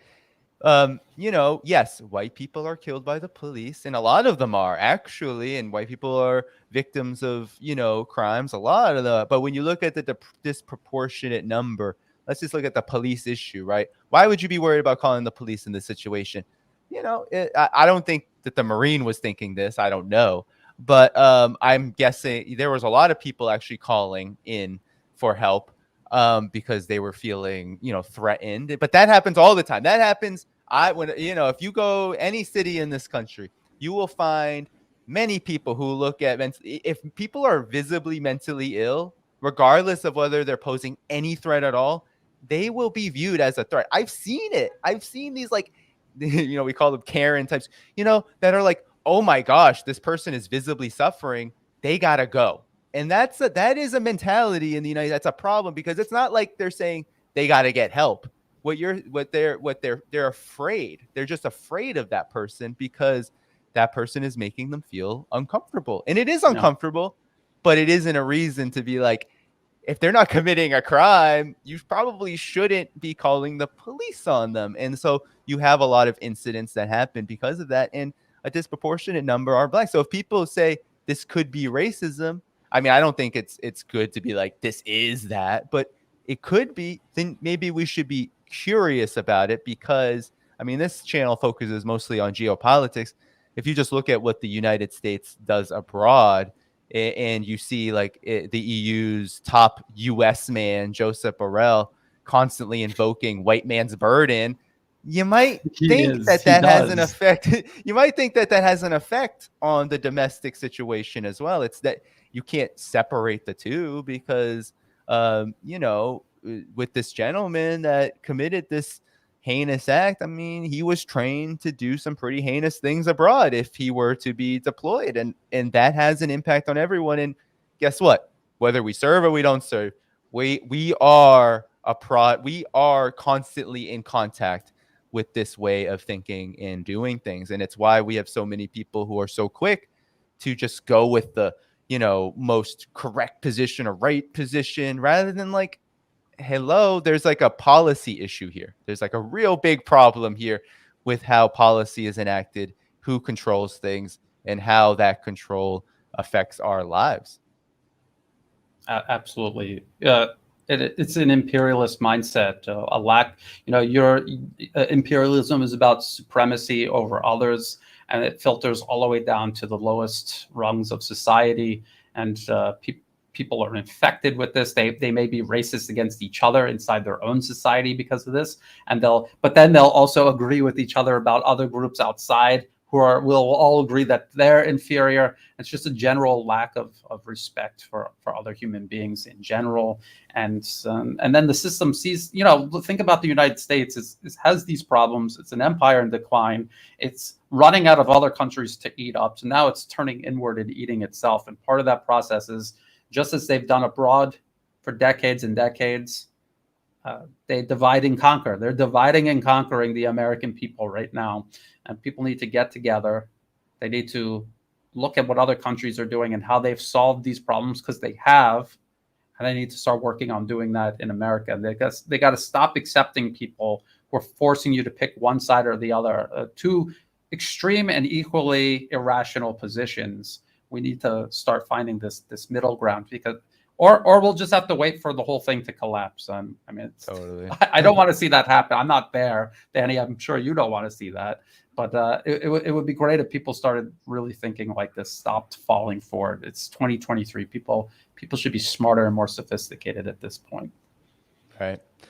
Yeah, I mean, and I know that there's a spirited debate in the chat. Just one thing to consider for everyone in the chat is that in this situation, regardless of what the details in and around leading up to the scenario, the state itself, the police, the city administration, the so-called justice system, they had to be pressured by social media and some activism, but it really was social media reaction just to investigate the situation. Because when I say that this person who put someone in a chokehold for 15 minutes with the help of two other people killed the person, they were so-called apprehended, but they were released immediately without any further investigation. So if you think that that's normal, then that's a problem. That's a big problem. That person could have committed real crimes. I don't think Jordan Neely committed any crimes. But even if he did, it is not up to anybody to determine their outcomes other than so-called the justice system or whatever system any country has in place. There needs to be a system. You can't just go around killing people and then getting away with it like that. That in and of itself, it took pressure from people to say, hey, this is really disgusting, especially given the police history and the current problems with police in this country. Like that needs to be changed. And now this person is still out and walking around. There's nothing going on with them. That's not a normal thing. Just like when Darren Wilson killed Michael Brown in 2014, literally was shot him on video, and he was not at all he didn't bear any consequences until there was public pressure. And I don't think that's how a normal society should work. I think if you shoot someone or you choke someone to death, then you got to be at least investigated, questioned, and apprehended a little longer than just a couple minutes before being released. So anyway, Brian, I know we've talked a long time. It's late where you are. I have some announcements to get to. Do you have anything else that you want to say before I let you go? Everyone stick around. I have some things I want to talk to you about for another few minutes. But Brian? Yeah, You were I very just want to. gracious with your time. Yeah, I just want to thank you for having me on. It's always a pleasure. I just want to ask people whether you agree with Gonzalo Lira or not on other issues. He was speaking up against Nazis and shelling civilians. So please put pressure on people who, again, like a normal society, we shouldn't have to pressure the U.S. Embassy in Kiev to tell Nazis to release a guy who was just pointing out that they were Nazis. Human Rights Watch, Amnesty, which are not real human rights organizations. We know this, but put pressure on them anyway. If you could just force them to do something superficial, maybe it'll have a difference. And just imagine if it's you, and maybe you're not, maybe you feel like you're such a much better person than Gonzalo Lira, but do you think that a Nazi would hesitate to round you up and throw you in jail? Probably they would have more incentive to throw you in jail. Would you want people to mobilize when you're on the inside of a prison cell? I would think yes. The answer is yes. So please do that. And again, Danny, thank you so much. And thank you everyone who joined us live. Yeah. Well, thank you so much, Brian. I hope you have a good rest, good sleep. Yes, and we'll be back in touch soon, I'm sure. And I look forward to our next rendezvous. So take good care. Yes. Okay. So what, I just hit leave studio and leave? Yeah, I can also remove. Okay. All right. Okay. Thanks. All right. Okay. Take care. Bye. Bye. All right, so that was good, everyone. Very spirited, very spirited, very spirited. We're all going to have disagreements. I focus particularly on certain things on this channel, but I have opinions on a lot of things. And I've covered a lot of various topics. And so, when something like this happens, you're just going to know my opinion, and you may not like it. But, with that said, everyone, that was a great conversation. Of course, keep liking this stream, keep hitting that notifications bell and subscribe, all that good stuff. I'm not going to cover any more stories because we covered a lot of content already. I will be back likely Tuesday, probably the 9th is looking like my next stream date, or Wednesday the 10th, one of those days. But with that said, everyone, I want to just let you know of a few things. So, one, I am in, I guess I would consider it like a fund drive, an equipment drive, meaning that I have been delaying upgrading, especially my computer device, for a long time, despite the fact that the demands on it are a lot higher, given the amazing growth here, thanks to all of you. I stream more, I post more, and the channel has been doing great because of all of your help. But with that said, this work costs literal dollars, unfortunately. And with inflation being so high, the cost of technology is through the roof. So if you can help, there are many options here. The first and foremost, the best one is on Patreon. Annual memberships are great. You get a discount. There's a lot of perks there, suggestions of guest content, suggestions of content. You communicate with me. I've done some work with people. If you need help with information, resources, I do also communicate directly within reason, of course, with my Patreon subscribers. YouTube membership is also a great place for $4.99 per month. You can get very similar benefits. Substack, subscribe for free so you can get free notifications. But there's also annual memberships there. You can get my original writings, my archives, as well as all notifications of these streams. And then, of course, the same perks as Patreon, just a different format. And then with all of that said, you can also do one-time donation options, and that's in my link tree in the description. PayPal and Cashapp are the ones I use. And, so I just wanted to put that out there to begin the announcements, because that's really the big one here. Tomorrow is my birthday, so I'm celebrating another year on this planet. It's it's been a wild ride this year, the amazing growth of this channel, but also just intense life changes. And so I'm celebrating another year on this earth, and I'm grateful to spend the day before that with all of you. And so there will be a few days break before I get back to probably a stream on the 9th or the 10th of May. And also, with that said, I have that was Brian. With all of that said, not only with the streaming is going on, but I do have a few other things I want to talk to you about coming up. So, this month of May will be a normal month for me. I'll be streaming, hopefully quite regularly, hopefully bringing on more guests for you all. But I'm also going to be going away to Europe. And so, one of the things about this tech fund drive is for me to try to bring some kind of system with me. It looks like I'm going to be focusing on like a makeshift mobile system because I don't want to carry heavy equipment with me to Europe. But I will be going on a 2.5 week trip to Europe and a bunch of places. I'll be working with a comrade, a colleague, Carlos Martinez, around the launch of his book in London. Then I'll be going around to Germany. I'll be in Berlin for a while. I'll also be going to Brussels before that, then Prague probably to end. So a lot of places I'm going to Europe. And then I'm also really seriously considering going to Vietnam in October. So all of that is going to cost a lot of money because traveling is ridiculous. And I want to bring some of my journalism. I won't be able to do a lot, especially on the vacation trip, which is Europe. But especially the Vietnam trip, by the time October comes around, I really want to be equipped and be able to get things out from there. And that is also an additional cost. I need a system that I can do that with, and it's a lot of labor. So, of course, all of your support is very much appreciated. And that's what I got going on. I've been hoping and wanting to go back to China, actually. But I just don't think the cost of that, given the Europe trip, and also how much time I'd want to spend there is feasible at the very near future, but that's also in the works. But with all that said, I'm going to be experimenting with some things this summer, especially after the Europe trip. I think I'm going to roll out for Patreon subscribers, YouTube members, Substack as well, kind of like private streams that where I answer questions and talk directly with all of you all while I'm out and about. That's something I'm considering, and then maybe clipping those for the public later, just to add to the experience, because I am trying to get some kind of makeshift outdoor setup.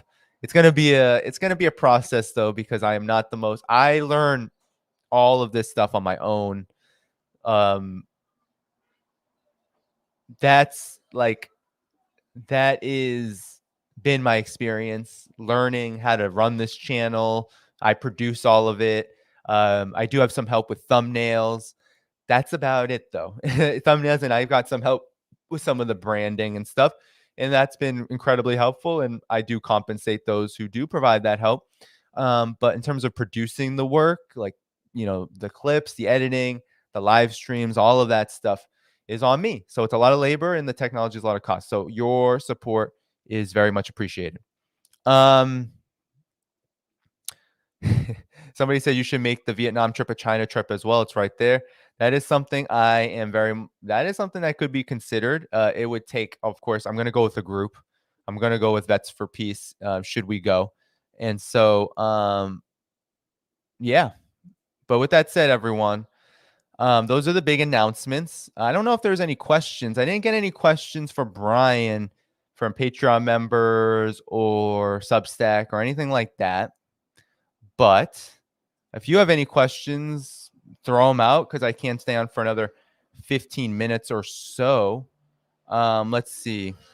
True North said, we'll join your Patreon. Great job, Danny. Thank you so much, True North. Really appreciate that. Thanks for all of the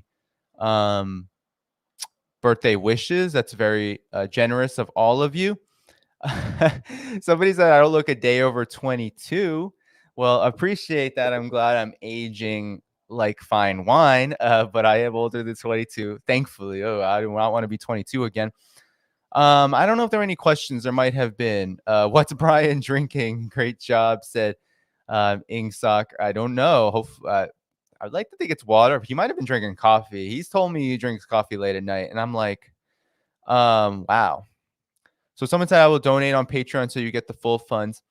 Yeah, Patreon, of course, every third party is going to take their cut. PayPal does. Everyone does. Patreon takes a good amount. But I do appreciate Patreon because if you do annually, it's an ongoing thing. And it, kind of like when you get a raise I want to, I was a union organizer and activist. I want to throw something out at you in terms of third-party payments and subscriptions and all of that. So if you can only do one-time donations, totally fine, right? I appreciate super chats and all of that good stuff. But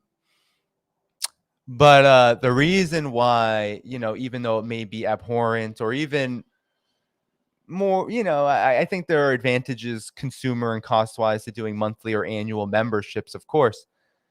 But I think if you're thinking about, let's say, if you're thinking about someone who is making an income off of this kind of work and they're doing it independently, like I don't have an employer, for example, who says you're my journalist and I'm going to pay you bi-weekly, weekly income. I don't got that. So if you think about it, annual or monthly subscriptions on Patreon, Substack are preferable because it's like getting a raise, to your monthly income rather than a lump sum, which is like a one-time payment of whatever it may be. So if you think about it like that, that's how I think about it. That's why I prefer Patreon or Substack. I know people have problems with Patreon, Substack. People have less problems with. So I also do highly encourage that. So anyway, I just want to put that out there. I see a super chat on the bottom. I'm going to get to you as a generous one of $20, but I want to scroll up for the other super chats as well. Hannah, thank you so much for that. Let's say, okay, so that was really generous. Gavin Hillick, I'm in Ireland with a black population of less than 2% and police normally unarmed. The last person they killed, George, I'm going to butcher this, Nikensho, was an unarmed black man on the front porch of his own home. I mean, this is a problem. It's not solely a problem, right? It's not like police are organized to just, in the United States, the origins of the police actually are in slavery and in slave patrols. But it's not as if modern police are organized just to target black people. But when you look at the proportions in a lot of different places, I think the same goes for London, right? London doesn't have armed police, but they do specifically target the Arab and the black neighborhoods. This is a problem in all of the Western societies, given their history of colonialism, empire, and also slavery and genocide and all of those things. We have to be able to acknowledge that. That's not a factual, that's just fact. And it still has an influence, it still has a huge impact to this day. It is not the same acknowledging that. Can I just say this to everyone who might be on the maybe like triggered side of this? Like, oh, how dare Danny say that? He's just another wokist. No, it's much different. It's much different. It's not me saying this guy's racist, that guy's racist. There's a lot of racist people in the collective West. Let's be honest. There are. But that's not my focus. My focus isn't, is that person have racist ideas in their head? I'm not an idealist. I understand that if the system is predatory, if the system is violent, if the system is imperialist, if the system is destroying peoples and nations all around the world, if it has a history of this genocide, if it never really rectified those problems, guess what? It's still a problem.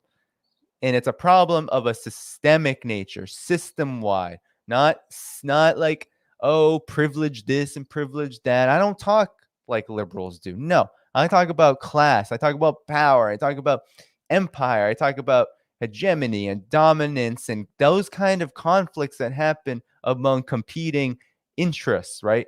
People who are organized in certain ways to meet their interests. And what are those interests dictated by? They're often dictated by wealth, profit, by whatever the motive is in that society. What is the motive? What is the basis of it? In the United States, it certainly isn't people's needs, right? So that's the difference here. I'm not saying this person's racist, that person's racist. No, to me, that's a waste of my time. I can go walk out the door and probably pick out 5 people. And, depending on who they are, I'm sure a couple of them would have racist ideas. Is that my focus? No. My focus would be, what's causing that? Is there a policy problem? Is there a power problem? Is there a problem with the rulers? I'm not going to go around picking on whoever is with just because of their ideas. But you know what? If you have those ideas and then you act on them, like let's say vigilante murder, what was his name, who killed Trayvon Martin, well, then you gotta be punished. And if we don't live in a society that does that, then we have a problem here. Because, China doesn't allow Falun Gong to walk around the streets of China. Do you know why China doesn't allow that? Because they are abhorrently anti-Chinese. They are abhorrently everything that Chinese people have fought for 70 plus years. They are so rabidly anti-communist that they are basically anti-mainland China and a lot, and that's just the truth of it. They don't allow these Hong Kong protesters. They were anti-mainlanders. They hated mainland Chinese. They were racist against mainland Chinese because they had this like London, Western superiority complex that was built with lots of money, lots of NGO, NED, all of that.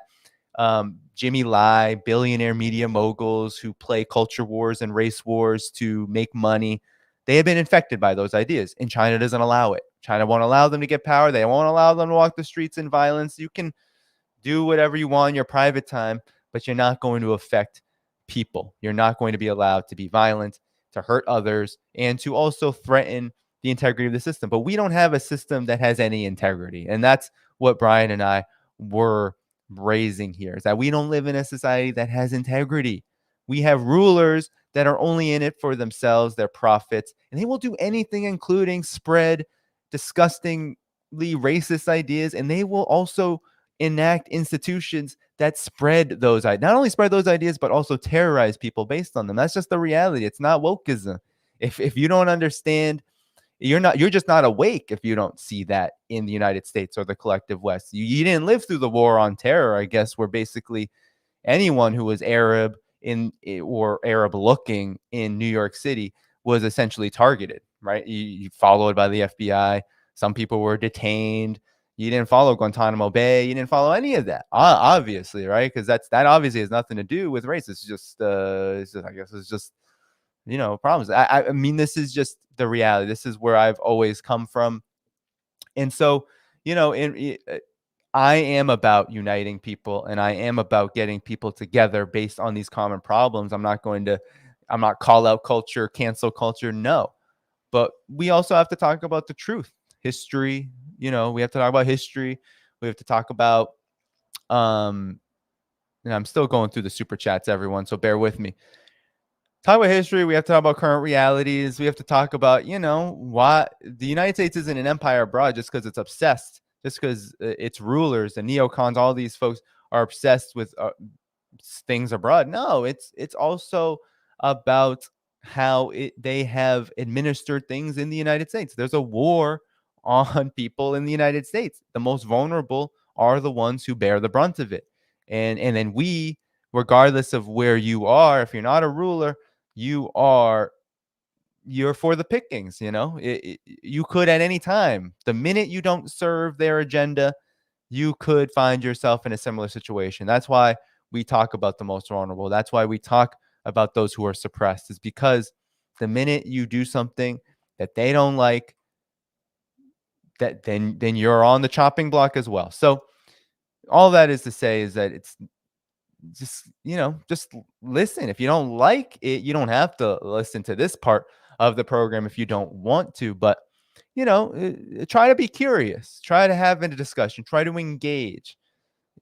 Too many times the lack of engagement is what actually hurts the cause overall, hurts our ability.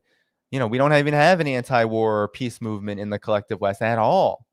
And a lot of that, in my experience, is because there is no engagement. There's still a lot of partisan games being played. There's still a lot of fear. And, there's a lot of trying to work around the edges of issues rather than tackle them head on because of fear of what, reprisals from the ruling elite, from the neocons, from the state, or simply reprisals from public opinion, because people get scared to talk about China. They get scared to talk about Russia. They get scared to talk about Iran or DPRK or whatever it may be. They're scared because here's a John Roberts has this to ask, and I'll read the question. But they're scared because, we live in an environment full of fear of the quote unquote other. But John Roberts says, how deplete our NATO armies now that they sent so many weapons to Ukraine? If Western politicians want to intervene, will NATO military leaders push back due to lack of munitions and weapons? Love your work. So that was probably for Brian because he's the expert on this. But all of us have covered that NATO munitions are low, and they've been sounding the alarm for a while. Of course, it's been quite a few months, and they've replenished some of that. But a lot of that replenishment is just simply because they haven't transferred these weapons. Really, a lot of them have not been transferred. It's not a good situation, John. Let's just say thank you for the super chat. I don't know about the pressure, though. The pressure, that's tough. Thanks, Spring Peony, for the super chat. Thank you for the wishes. It's tough. It's tough to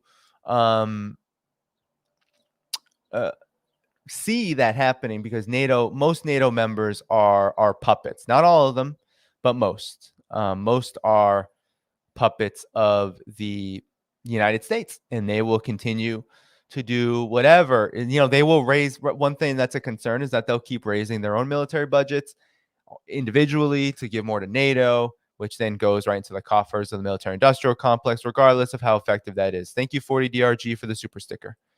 So that's my take on it. And of course, the limitations of running out of weapons means that, the conflict will not be pushed to some kind of degree where Ukraine can overtake Russia. It never was going to happen, never will happen. But I think the reality is bearing fruit more and more. Thank you, David Rodriguez. Thank you so much for that super sticker.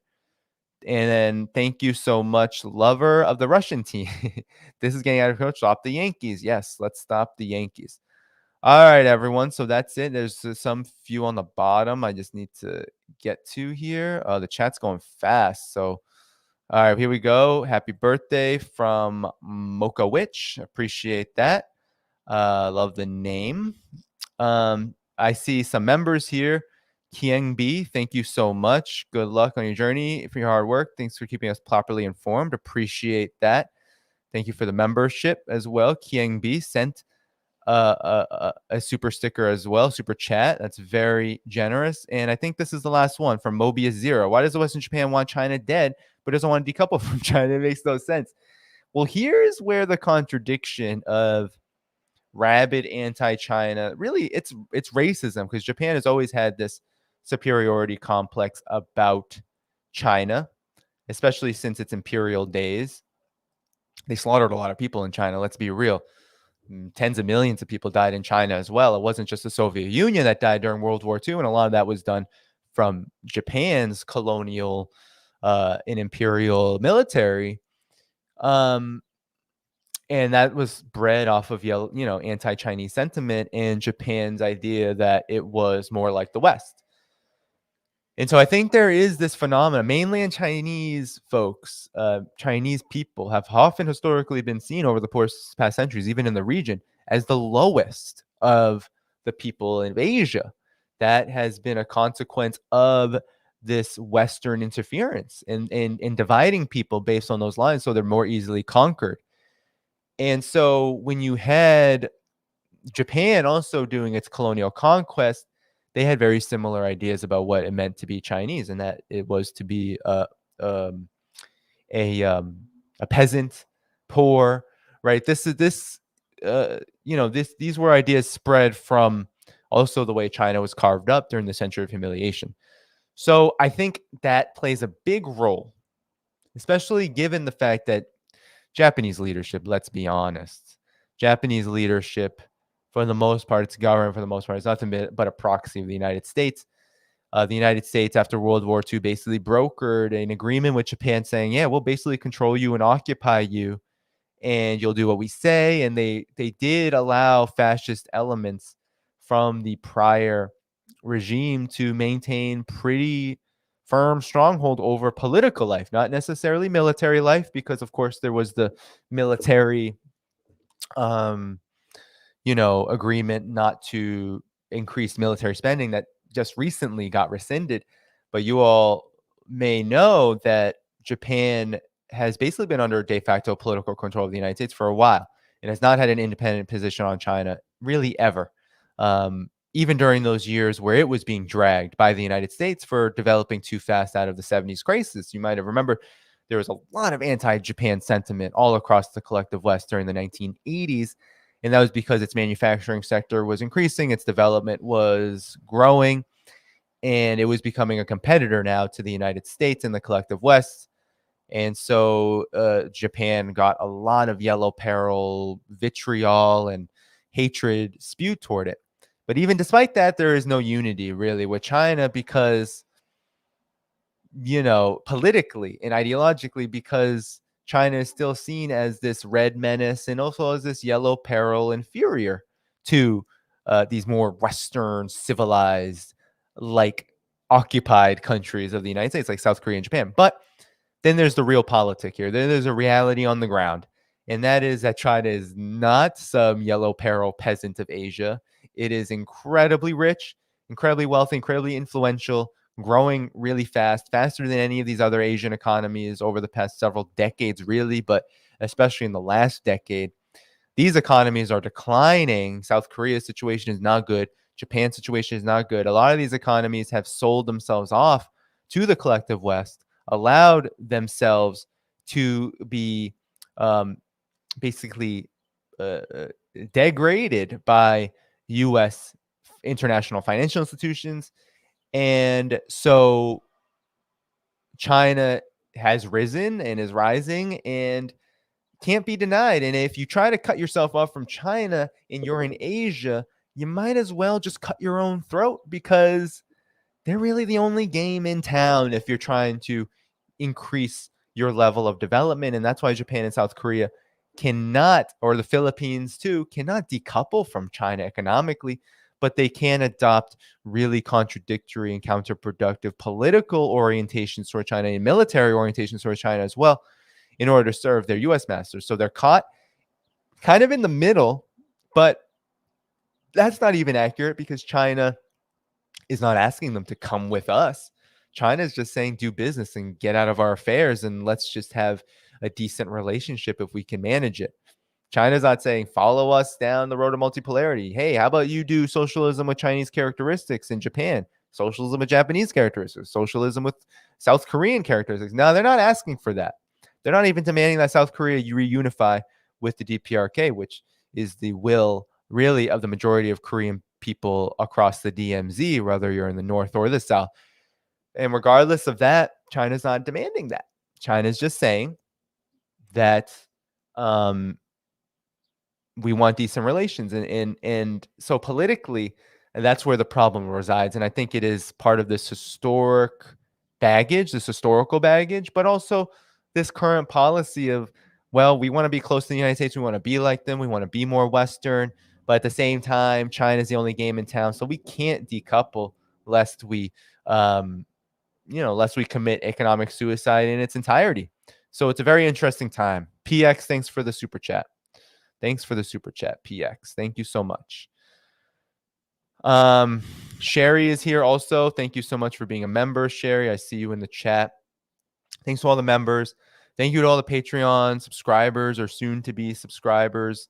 Appreciate all of you. Substack subscribers as well. Appreciate all of you. Appreciate all of you who gave super chats as I shouted you out.